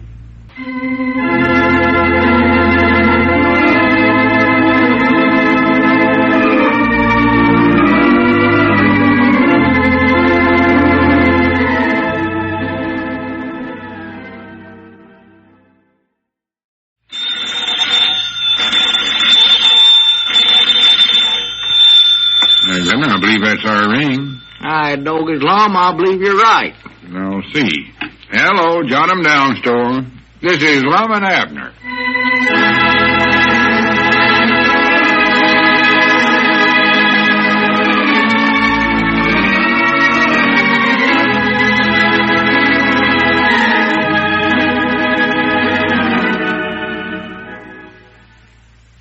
Well, now, let's see what's going on down in Pine Ridge. Well, Lum has finally recovered from the injuries he received the night he and Abner tracked down the museum marauder. And so now the old fellows are at last ready for the grand opening of their museum. As we look in on a little community today, we find Lum in the Jot 'em Down store and library talking on the telephone. Yes, Mom. Yes, Mom. The grand opening of our museum's going to be tomorrow afternoon. Mom? Oh, sure, bring the young'uns. They'll enjoy it. We got antiques here for all ages. Well, that's fine. We'll be looking for you Mom, then. look what I got. Oh, excuse me. Yeah, well, we'll be looking forward to seeing you tomorrow afternoon, Miss Pomeroy. All right. Tell all your friends. All right. Goodbye. No. Oh, excuse me. Goodbye. Hey, look what I got here, Lum. For sakes, what are you doing with that suitcase? Huh? You can't go away now, Abner. You got to stay here and help with the grand opening of the museum. I know it. I told you 100 times I forgive you for whopping me with a baseball bat the other night. You don't need to leave town on account of that. Lum, I ain't leaving town. This suitcase come in the mail just now. In the mail? Yeah, it's from Tennessee, so it must be some more of that buried treasure. Well, I do know. Just got here in time, didn't it? Yeah. That fella over in Tennessee sure must be a digger. He don't never... Oh, he's a worker, that feller is. Reckon why he sent the stuff in a suitcase this time? I don't know. I sort of wondered about that myself, and I just decided he must have run out of boxes. Yeah, maybe he found the treasure buried right in the suitcase. Yeah, could. Looks like it was dug up out of something. Yeah, it ain't any too good a shape, I'll say that. Well, come on, let's open it up, see what's in there. Yeah. This might have some crown jewels in it or something like that. Doggies, I hope it's got one of them orange suits in it, them armories. I never have actually seen one of them things except in books. The pants wouldn't be none too comfort, I don't reckon, but I bound you they'd sure hold a crease awful good.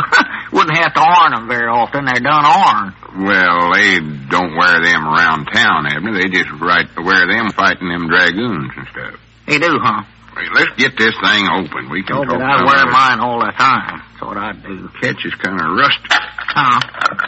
There Doggy, she is. that thing is rusty. There. For the land sakes.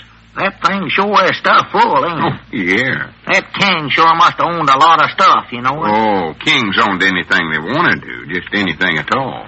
And look at this, so long. Why, he never bought better stuff for himself. Look at this shirt here. Worn clean out at the elbows. Mm-hmm. Well, maybe he just wore that before he worked up to being a king, when he was just a poor vessel hanging around the moot. The what? The moot. Huh? That's a little river they always dug around the castle. Oh, I thought you were talking about the barber shop. Moe's Moots runs ours here. No, it's sort of a little river, and it had a little bridge across it that you could raise or lower down. They put it out in the daytime and take it in of a night, I think. The bridge, the moot was there all day long, of course. And night, too, first that goes. Yeah. If they'd had sense not to dig that river in the first place, well, they wouldn't have had to build that bridge. Well, that was just something they done to protect the king. Protect the king? Well, sure. They keep robbers and things like that away from the castle. They get in there and steal them crown jewels. Doggy, that'd be a lot of work. The queen, stuff like that. I wouldn't want that job hauling in a bridge every night. I know that if I was a king. Well, the king never hauled it in himself. The serfs done it. The what? The serfs. Oh, they did, huh? Why, sure. Hey, Doggies, wait a minute. You know, that'd be pretty handy if they'd have my river right there by the castle. Fella could just go fishing any time he wanted to. Oh, sure. Just get himself a pole and lean out the window and fish. That sounds pretty good, you know. King's them of it, all right. Doggies, I don't see why I couldn't have been born a king instead of just a little old human. Well, it's too late now to think about that, so forget it and help me unpack this stuff here. Wonder if I could get Elizabeth to dig me a river around our place. Wouldn't have to be a big one, just enough to hold a few fish, all I want. Silly, Abner. Sun perch or two. That'd sure be handy, though. Just shove a rocking chair up to the window and have Elizabeth stand down there below and bait the hook and take the fish off now when I catch them. Well, stop daydreaming. You ain't no king, never was, and never will be. So just get that idea right out of your head and get to work here. Doggies, I'd love to do that. Here, take some of these antiques and start looking them over.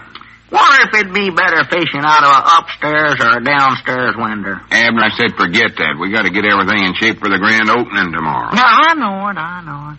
See what all this stuff is here anyway. Over there's a bundle of railroad timetables. Batch of picture postcards here. Ain't nothing wrote on them all. And here, well, for the land's sakes, alive. What's the matter? Oh, that can't be. Now, this must be a mistake, Lum. Well, what is it? Doggies. Was I ever buried? Ever buried? Yeah. Oh, you ain't never been dead that I know of. Reckon how that could happen. Don't reckon I could have been a king one time, do you? A king? Yeah, how I always lived here in Pine Ridge, Lum. Do you recollect me ever going away from here for quite a spell? Well, you went to Little Rock once for about a week. I mean some foreign country. Oh, for goodness sake. What are you talking about anyway? Well, just look at this thing here. That might not scares me to death. Let me see what it is that's got you so upset. Right there, look at it. If that ain't a picture of me, I'll put in with you. Well, I'll swan to then. It just does look like you, or your boy one. I ain't no boy.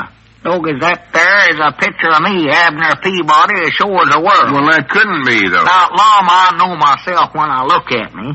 Now, look at that necktie there. I know good and well I wore a necktie just like that once, long time ago. I recollect it. Well, there's surely more than one necktie in the world like that. Never could be another face like that in there nowhere, so... No, I'll grant you that, but still, this must be a mistake. I can't understand it at all. Well, I can understand it. It means I must have been a king one time. I just don't recollect it, I reckon, so... Well, you'd recollect it if you'd ever been a king, I can tell you that. Maybe I had the amnesias or something like that. Grandpappy Spears, he had the amnesias once, and he never recollected nothing that happened to him. Well, I know that, and but anything that Grandpappy can get, I can get it, too. If you'd ever been a king, we'd have known it, though. Somebody'd have recollected it. You can't tell if I'd had that amnesia. Grandpap, he got it, and I'm just as good a man as he is. Wait a minute, I'm better than he is. I'm a king. You ain't no king. How'd my picture get in that suitcase full of buried treasure then? I don't know, but I know you ain't no king. That's me there, sure as the world, Lum. You never put that picture in there, did you? Of course not. I've never seen this before. In the first place, all this buried treasure is thousands of years old, and you ain't even 100 yet. Doggy, that's right, ain't it? Well, how did my picture get in there then? All I can figure out is that there ain't no picture of you. Yes, it is. It's just somebody that happens to look like you. No. Just somebody that got a bad break in life. How come he's wearing my necktie then? I don't know. Where'd you get that necktie? Do you recollect? Why, sure. It was handed down to me. Handed down? Yes, sir. Oh, I was feared of that. Feared of what? Well, Abner, it just looks like maybe there was kings in your family a long time ago, and they handed that necktie down, and from generations to generations. You reckon so, sure enough, Lum? Well, I don't believe nobody could look as much like you as that picture, not be related to you somehow. You mean you think I'm sure enough related to kings? Well, it just looks that way, Abner. Good for me. Hooray, hooray. Still hard to believe, though. Now, if it was a picture looking like me that we found in there, I could understand it. Because I know I got royal blood in me. I'm a direct descendant of all them King Eddards, but you, Granny. What's wrong with me? Well, nothing, but whoever heard of any King Peabody? Well, that sounds pretty good to me. King Peabody. Well, them two words just don't go together. How? And in the second place, you're too short for a king. They always come in bigger sizes. How tall do you have to be? Well, I don't know, but they have to be taller than you are. I know that. They do, huh? You hear the expression king size, haven't you? Yeah, sure. Well, that means extra big.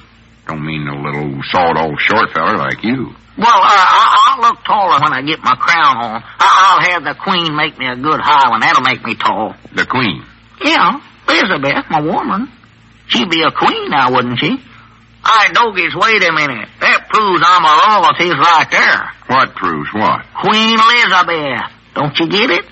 You've heard of Queen Elizabeth. That's wrote right down in the history book. I saw that myself in Little Pearl's history long. Granny, that's right, ain't it? Why, sure. I'm not only a king by direct inherit, I'm a king on my woman's side, too. That makes me a sort of a double king, you might say, you know. Wait a minute now, Abner. I still don't think... Don't call me Abner no more. From now on, you better call me My Majesty's, I think. Oh, for goodness sake. Yes, sir. My Majesty's King Peabody himself in person.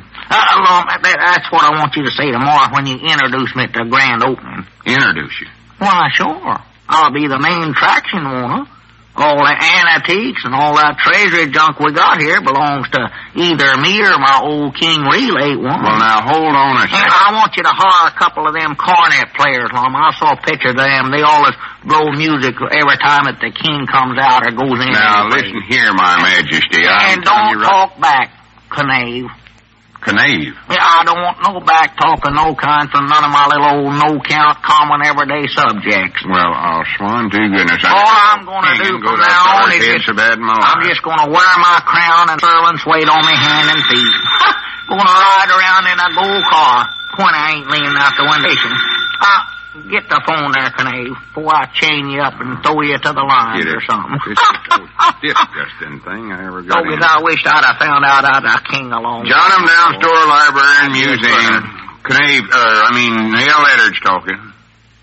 Oh, yeah, he's here. That's one of my pheasants calling for me. Tell him I'm busy kinging now. Mom? Oh, yeah, sure, I'll tell him.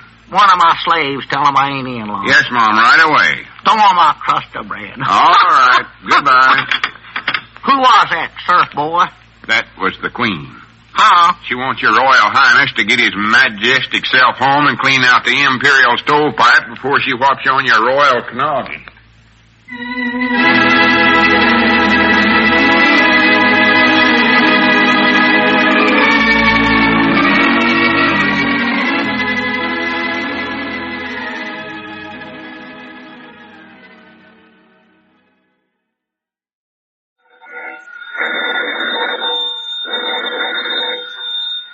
Granny's, Abner. I believe that's our ring. All right, Doggy's Lum, I believe you're right. I'll see. Hello, John 'em down store. This is Lum and Abner.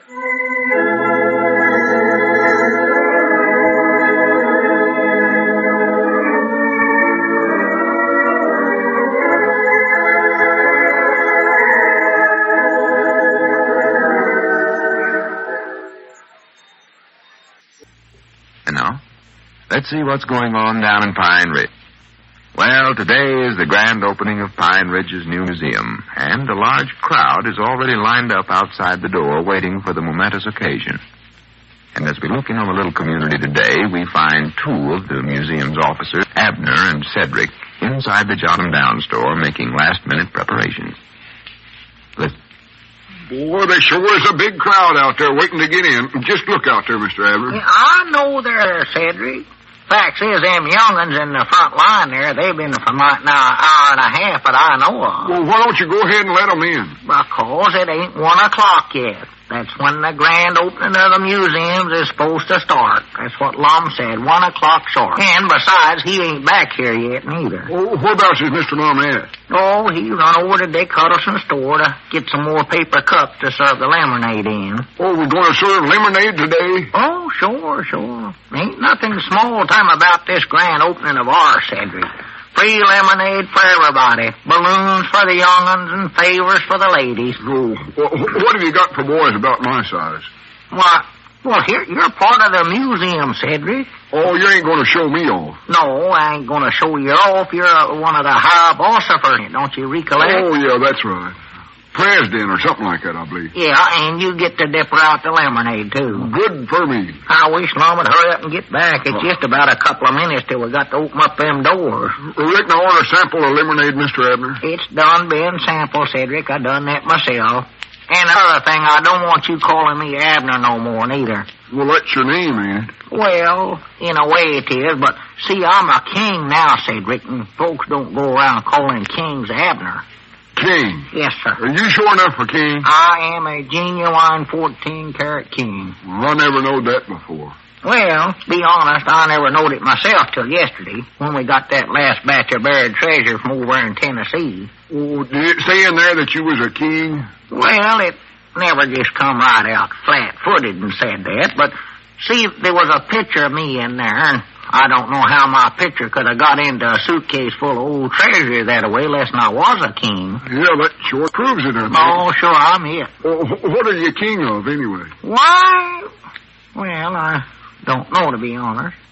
Maybe Tennessee, more likely is what I am. Tennessee, king of Tennessee, huh? Yeah, I might have done some kinging over there a long time ago and just plumb forgot all about it. You know how things like it can slip your mind. Yes, Mama, I done something once and forgot all about it. Well, I can't even think now what it was. Here's Royal Highness A. Peabody, head king of Tennessee. Hot doggy, that sounds good, don't it? Yes, Mama, it sure does. Do I have to call you all that every time I want to talk to you? Well, no, Cedric. Long as you're an old friend, one of my favorite pheasants, why, You can chop that down a little. Just call me My Majesty or My Highness or something like that. Yes, ma'am, Mr. Highness. Well, that don't sound quite right, Cedric. Better make that My Highness. Yes, well, Mr. My Highness. That's better. Well, whereabouts is your crown at, my Mr. Highness? Ain't you supposed to wear one of them? Well, yes, I am, Cedric, but that Lum won't let me. I fixed up a little old crown out of cardboard here, but Lum made me take it off. Well, he can't boss you around a king, can he? I know he can. I think he's just jealous, that's the whole thing. Jealous, huh? Yeah, he always wants to be the head of everything. You know how he is. Well, of course, he ain't a king, too, I bet. It just hates to see me get ahead of him. Don't get I'll show him. I ain't gonna even find him a vice king. Not even a vice duke. Might just let him be a little junior prince of some kind. I don't know. Hey, Mr. King, it's 1 o'clock. Huh? 1 o'clock. Better open up the doors. Hot dog as it is, ain't it? Well, Lum ain't back yet, though, Cedric. Yeah, but all them people are expecting to get in right at 1 o'clock. They're liable to break down the door if you don't let them in. Well, I don't reckon we need Lum to open the door no way. After all, I'm a king. I ought to have some say-so about how things go around here. Yes, Mom, that's right, ain't it? Yeah, you get over there by the lemonade bucket there and get ready to start using that dipper, Cedric, and out the door and start hauling in the money. Wait a minute, though, Cedric. You ain't got a ribbon on. A ribbon? Yeah. Oh, my hair looks all right the way it is. I don't mean a hair ribbon, Cedric. Well, what kind then? Why, Like you win at the county fair? Cedric's place at something? Good for me. What was it? Cedric, what did they win? Wait What a minute. You never win nothing. Bet I got a blue ribbon coming. No, what I mean is just a little ribbon to wear on your coat so that folks can tell you're a museum ossifer, not one of the customers. See, like this one I'm wearing here. Oh, I wondered what that was. Yeah, here's one for you right here. Now, pin that on your coat there. Yes, Paul. Have to wear this when I eliminate everybody, huh? Yeah, that's it, Cedric. Get set for the grand opening now. Here goes. I'm going to unlock the door. Though, I still wish I could have wore a crown or... Hey, Abner, get away from that door, Abner. Don't unlock that. Huh? Don't turn that key, Abner. I got something to show you. For the land's sakes, where'd you come from, Lum? I come in the back way, natural. Oh. Couldn't get through that mob out there in front. Hurry up now, get away from that door. Well, it's 1 o'clock, Lum. That's when we told everybody the doors had opened. I don't care what we told them. Nobody's coming in here. What, Lum? How can the folks see their antiques if they don't come inside?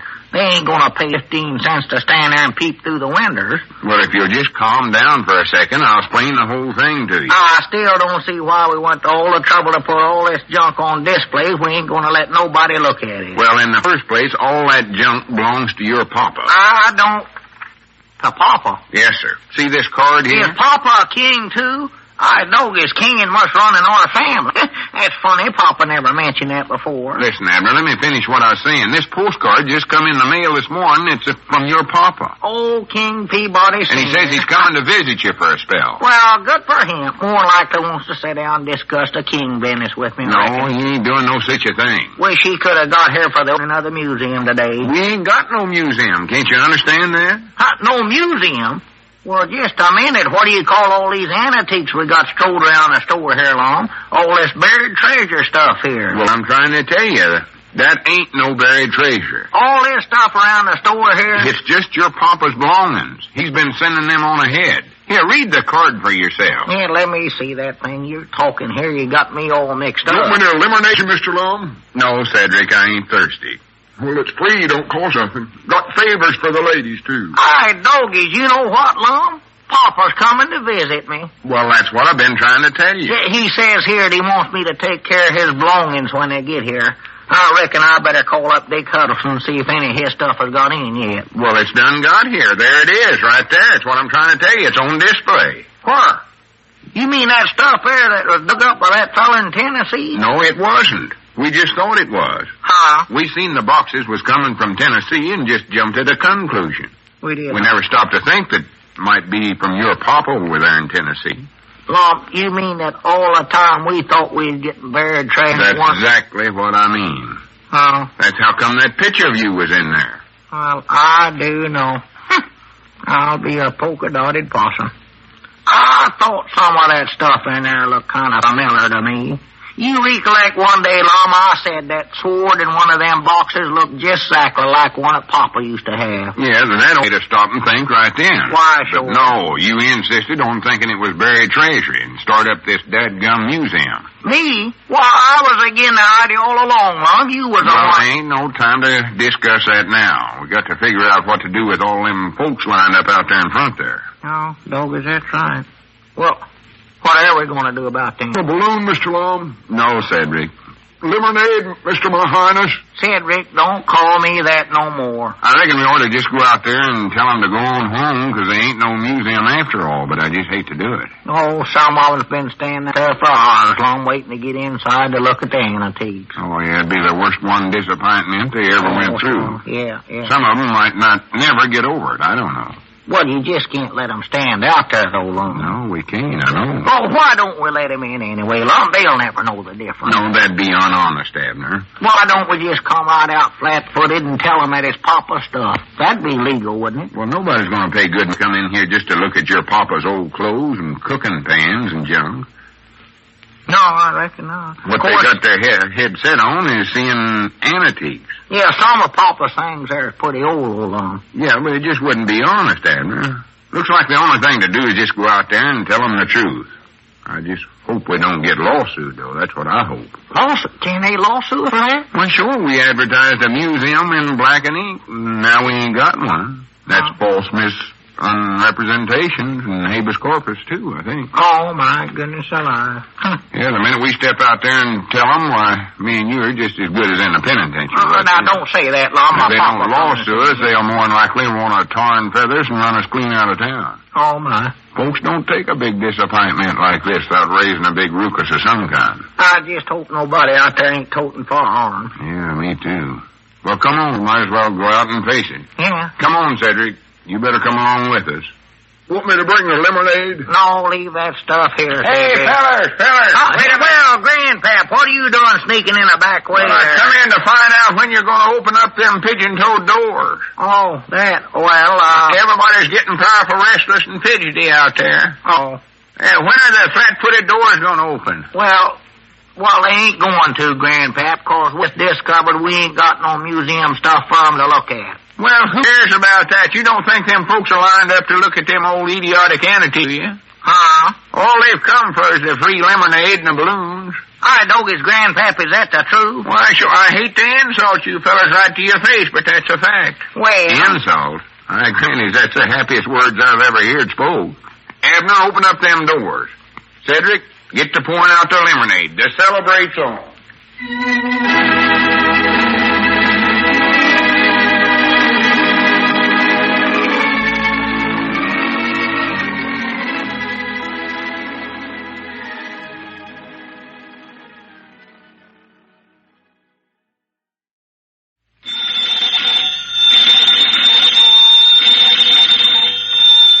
Granny's, Abner. I believe that's our ring. Aye, doggies, Lum, I believe you're right.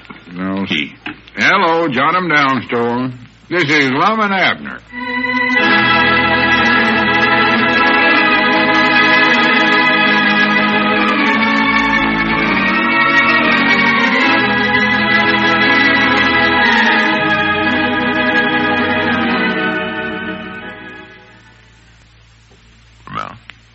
Let's see what's going on down in Pine Ridge. Well, Pine Ridge's museum closed yesterday before it ever had a chance to open. At the last, it was discovered that the exhibits were not ancient articles from a buried treasure, but were instead the personal belongings of Abner's father, who was planning to pay his son a visit. As we look in on the little community today, we find the old fellows in the Jot 'em Down store and library dismantling their ill-fated museum. Abner, don't just sit there reading over that postcard from your papa. Get busy and help me get his belongings back in these boxes. I just can't get over it. Papa's coming to visit. Well, I know he is, but it ain't going to be a happy visit if he gets here and finds all his things strewed around the store with signs pinned on them saying they're about your old antiques. Papa's coming to visit. Abner, if you say that one more time, I'm going to whop you right where on top of your round head. Yeah, listen to what he wrote on the card here, Lum. I know what's in the card. I read it myself yesterday, and you've read it to me 1,000 or 100 times since then. Dear Sonny, I take That ain't disgusting, calling the old man like you Sonny. Well, I ain't so old. Besides, he's my papa, ain't he? Well, yeah, but I'd hate to have anybody going around calling me Sonny or Junior, I can tell you that right now. He makes you feel like he's the only adult in the world. Everybody else is just a kid of a boy as far as he's concerned. Well, he is older than the most of them. Dear Sonny, I take my pen in hand to draft you a few lines to let you know I'm aiming on stopping off at your place for a short visit. Short visit. You know what that means. He'll be boarding and bedding at your place for the next 3 months. Well, he's a comer and stayer, I'll admit that for him. But I'm proud he is. I'd hate for him to rush right off just after he gets here. Oh, me, it's been years since I saw him. Wonder if he's changed very much. He never changes, that's it. I bound you he won't look a day older than he did 20 years ago. Yeah, Papa's spry, I'll say that for him. Oh, last time I seen him, I just couldn't keep up with him, I know that. Well, I don't mind him bouncing around so much, but the thing I dread... Well, I hate to say anything again your papa, Abner, because I think he's a fine old feller, and I like him the worst way, but I do he'd forget the Civil War for just once. Well, yeah, I reckon he does bring that subject up once in a while. Bring it up? He ain't never set it down. He ain't never surrendered. No. I know good and well we're going to have to go clean through that war again, musket by musket, cannonball by cannonball. Dear Sonny, I take my pen in hand. Don't read that card again. He says I take my pen in hand and he wrote it with a pencil. Well, that's the way to start out a letter, though, Lum. I just want to read it over once just to see exactly when he said he'd get here. Well, all he says in there is to look for him when you see him coming. That might be most any time now. I wished it was right this minute. I just can't hardly wait to see Papa.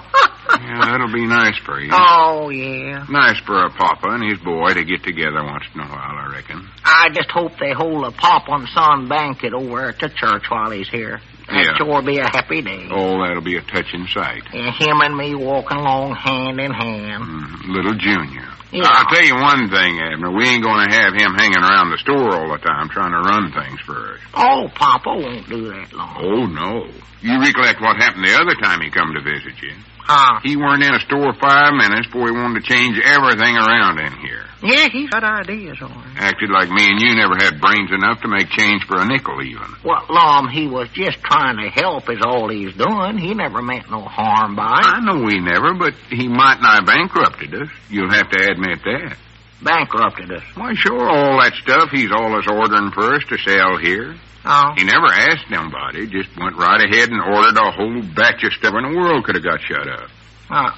You mean like them, avocados? Well, that's one thing. How many crates of them things did he order anyway? Oh, I don't know. Weren't many. I don't believe it over, 25 or 30, I'd say. Yeah, 30 crates of avocados we had sitting around here. There weren't a soul in Pine Ridge that knowed what they was. Folks were scared of them. Scared to eat them. Feared they'd get poisoned. Yeah, well, Papa just thought it'd be sort of a nice novelty for us to have, I tried to give one of them to one of the little Bates children. Scared him to death. Run out of the store crying. Yeah, well, I never cared for them myself. Elizabeth put a piece of fat meat in them and boiled them for about 3 hours, but we never did get the things to where we thought they was tender enough. Some of them was trying to eat seeds out of them. They ain't no good neither. No, I never could find what to do with them. It was a novelty, all right, having 30 crates of them things sitting down in the feed room, turned black and blue. Might and I turned black and blue myself trying to eat them. Where'd you ever find them things, anyway? Oh, Lord, me, I forget now, Lum. I believe, though, that he was on his way to Pine Ridge here, and he run into some feller from out in California, I believe he said, had a truckload of them. He just thought they'd be nice for the store, so he made a deal with the feller, bought them, and shipped them in here for us. Well, I wished he'd stop thinking what'd be nice for the store and pay attention to his own business for a change. Lum, all he was trying to do was just... And them lightning rods. Think we still got some of them things kicking around the store, Summers. Oh, yeah. 42 bales of lightning rods your papa bought up for us. Yeah, well, he had a reason for doing that. A reason for it? Yes, sir, he did. He read in the almanac that we was going to have an awful rainy season that year. A lot of electric storms and all that, and So he just decided we'd have a big run on them things. I still think it was a smart business move on his part. Good reasoning. Smart business move, all right. We had the store so full of them things, folks couldn't get in or out. Yeah. Had to close up for 2 weeks while we figured out how to get shut of them. Final, I had a lightning rod sale. Yeah, I recollect. That come off pretty good, didn't it? Pretty good. All we sold was a grand total of 2. I recollect that. Sold both of them to old Dad Foss when he had the job of keeping the churchyard clean.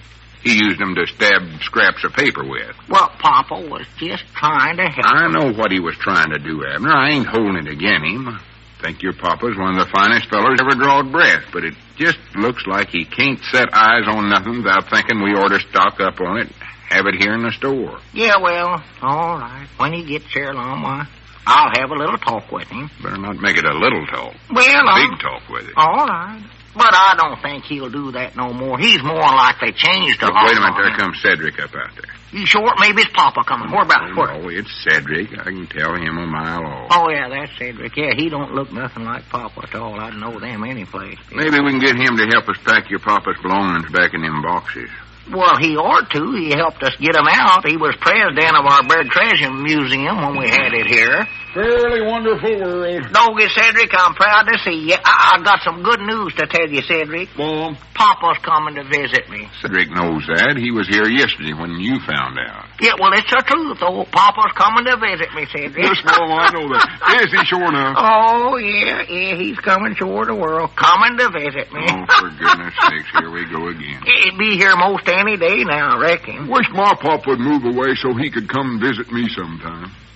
But I don't believe it'd work out very good for me, though, because I live with Papa, and if he moved, I'd have to move right with him. Yeah, that's right. It wouldn't work out very good for you, I don't believe so. Well, that wasn't what I come over here to see you about, no ways. I just come over to, let's see now. I could have swore I had something in mind when I come in here. To study. Jar of peanut butter? No, Mom, I got about 15 jars of the stuff over at my place right now. 15 jars? Sounds like Abner's papa's been buying stuff for your place, too. Oh, I know what I come in for. $200. Well, Yeah, long as the museum's all busted up, I want to get my $200 back. what, $200? The $200 I invested in the buried treasure expedition. Oh, that 200, huh? Well, I don't much believe you'll ever get that back, Cedric. See, that company's unsolved now. Nobody made a nickel out of that. Fact is, we lost money on it. Yeah, you'll just have to mark that off to gross bad debts. Maybe you can unduct it from your income tax next year. Yeah, that's what you better do, Cedric, yeah. Well, what I'd rather do is just get my $200 back, though. You can't do that, Cedric. Yeah, you ought to have more sense than they invested in such a fly-by-night scheme in the first place. Or to put your money in war bonds. Yeah, that's what you ought to did, Cedric. Well, I'm already buying them things over at the war plant on the payroll plan. Well, you ought to boost that up and put even more in them, Cedric. Don't forget, you ain't going to always have that job over there at the defense plant. No. So it's high time you was laying a little money aside. Or to do a little post-war planning. Yeah, you ought, Cedric. Well, you ought to do whatever it was Lum said there. After this war is over, you might be wanting to buy a house or something like that. Be nice to have the money saved up first. Oh, money's handy. What would I want with a house? I told you I live at home with my folks. Well, you ain't always going to live there, you Cedric. And think about this. Someday Clarabelle's going to want you to have a place of her own. She is. Why, sure. A girl gets married, she don't want to live at home no more. You mean I got to buy a house for her and Gomer Bates? Gomer Bates? I thought you was engaged to Clarabelle. I am, but she's going to marry Gomer. Huh? That's a new arrangement he worked out for her. Oh, well, you want some war bond savings for some other things then, Cedric. You're bound to need it. Or was that our ring, Lum? Yeah, I believe it was. I'll get it. Yeah, you ought to save your money, Cedric. Put it in. Hello, jot 'em down, store and library. Lum Edwards talking. What you ought to do. Oh, what is it, Dick? It's plain smart business buying war bonds for anybody. Well, I'll swan to goodness. Are you sure about that, Dick? COD, huh? Who's that? That's curious. Just a minute, let me ask Abner. What is it, Lum? Dick Huddleston says there's 12 cartoons of beaded handbags that just come in for us over there. Beaded handbags? You never ordered nothing like that, did you? Why, no. Well, reckon what it could be then. Well, Lum, me. Oh. Huh? Don't you know, Lum? What? Papa's coming to visit me.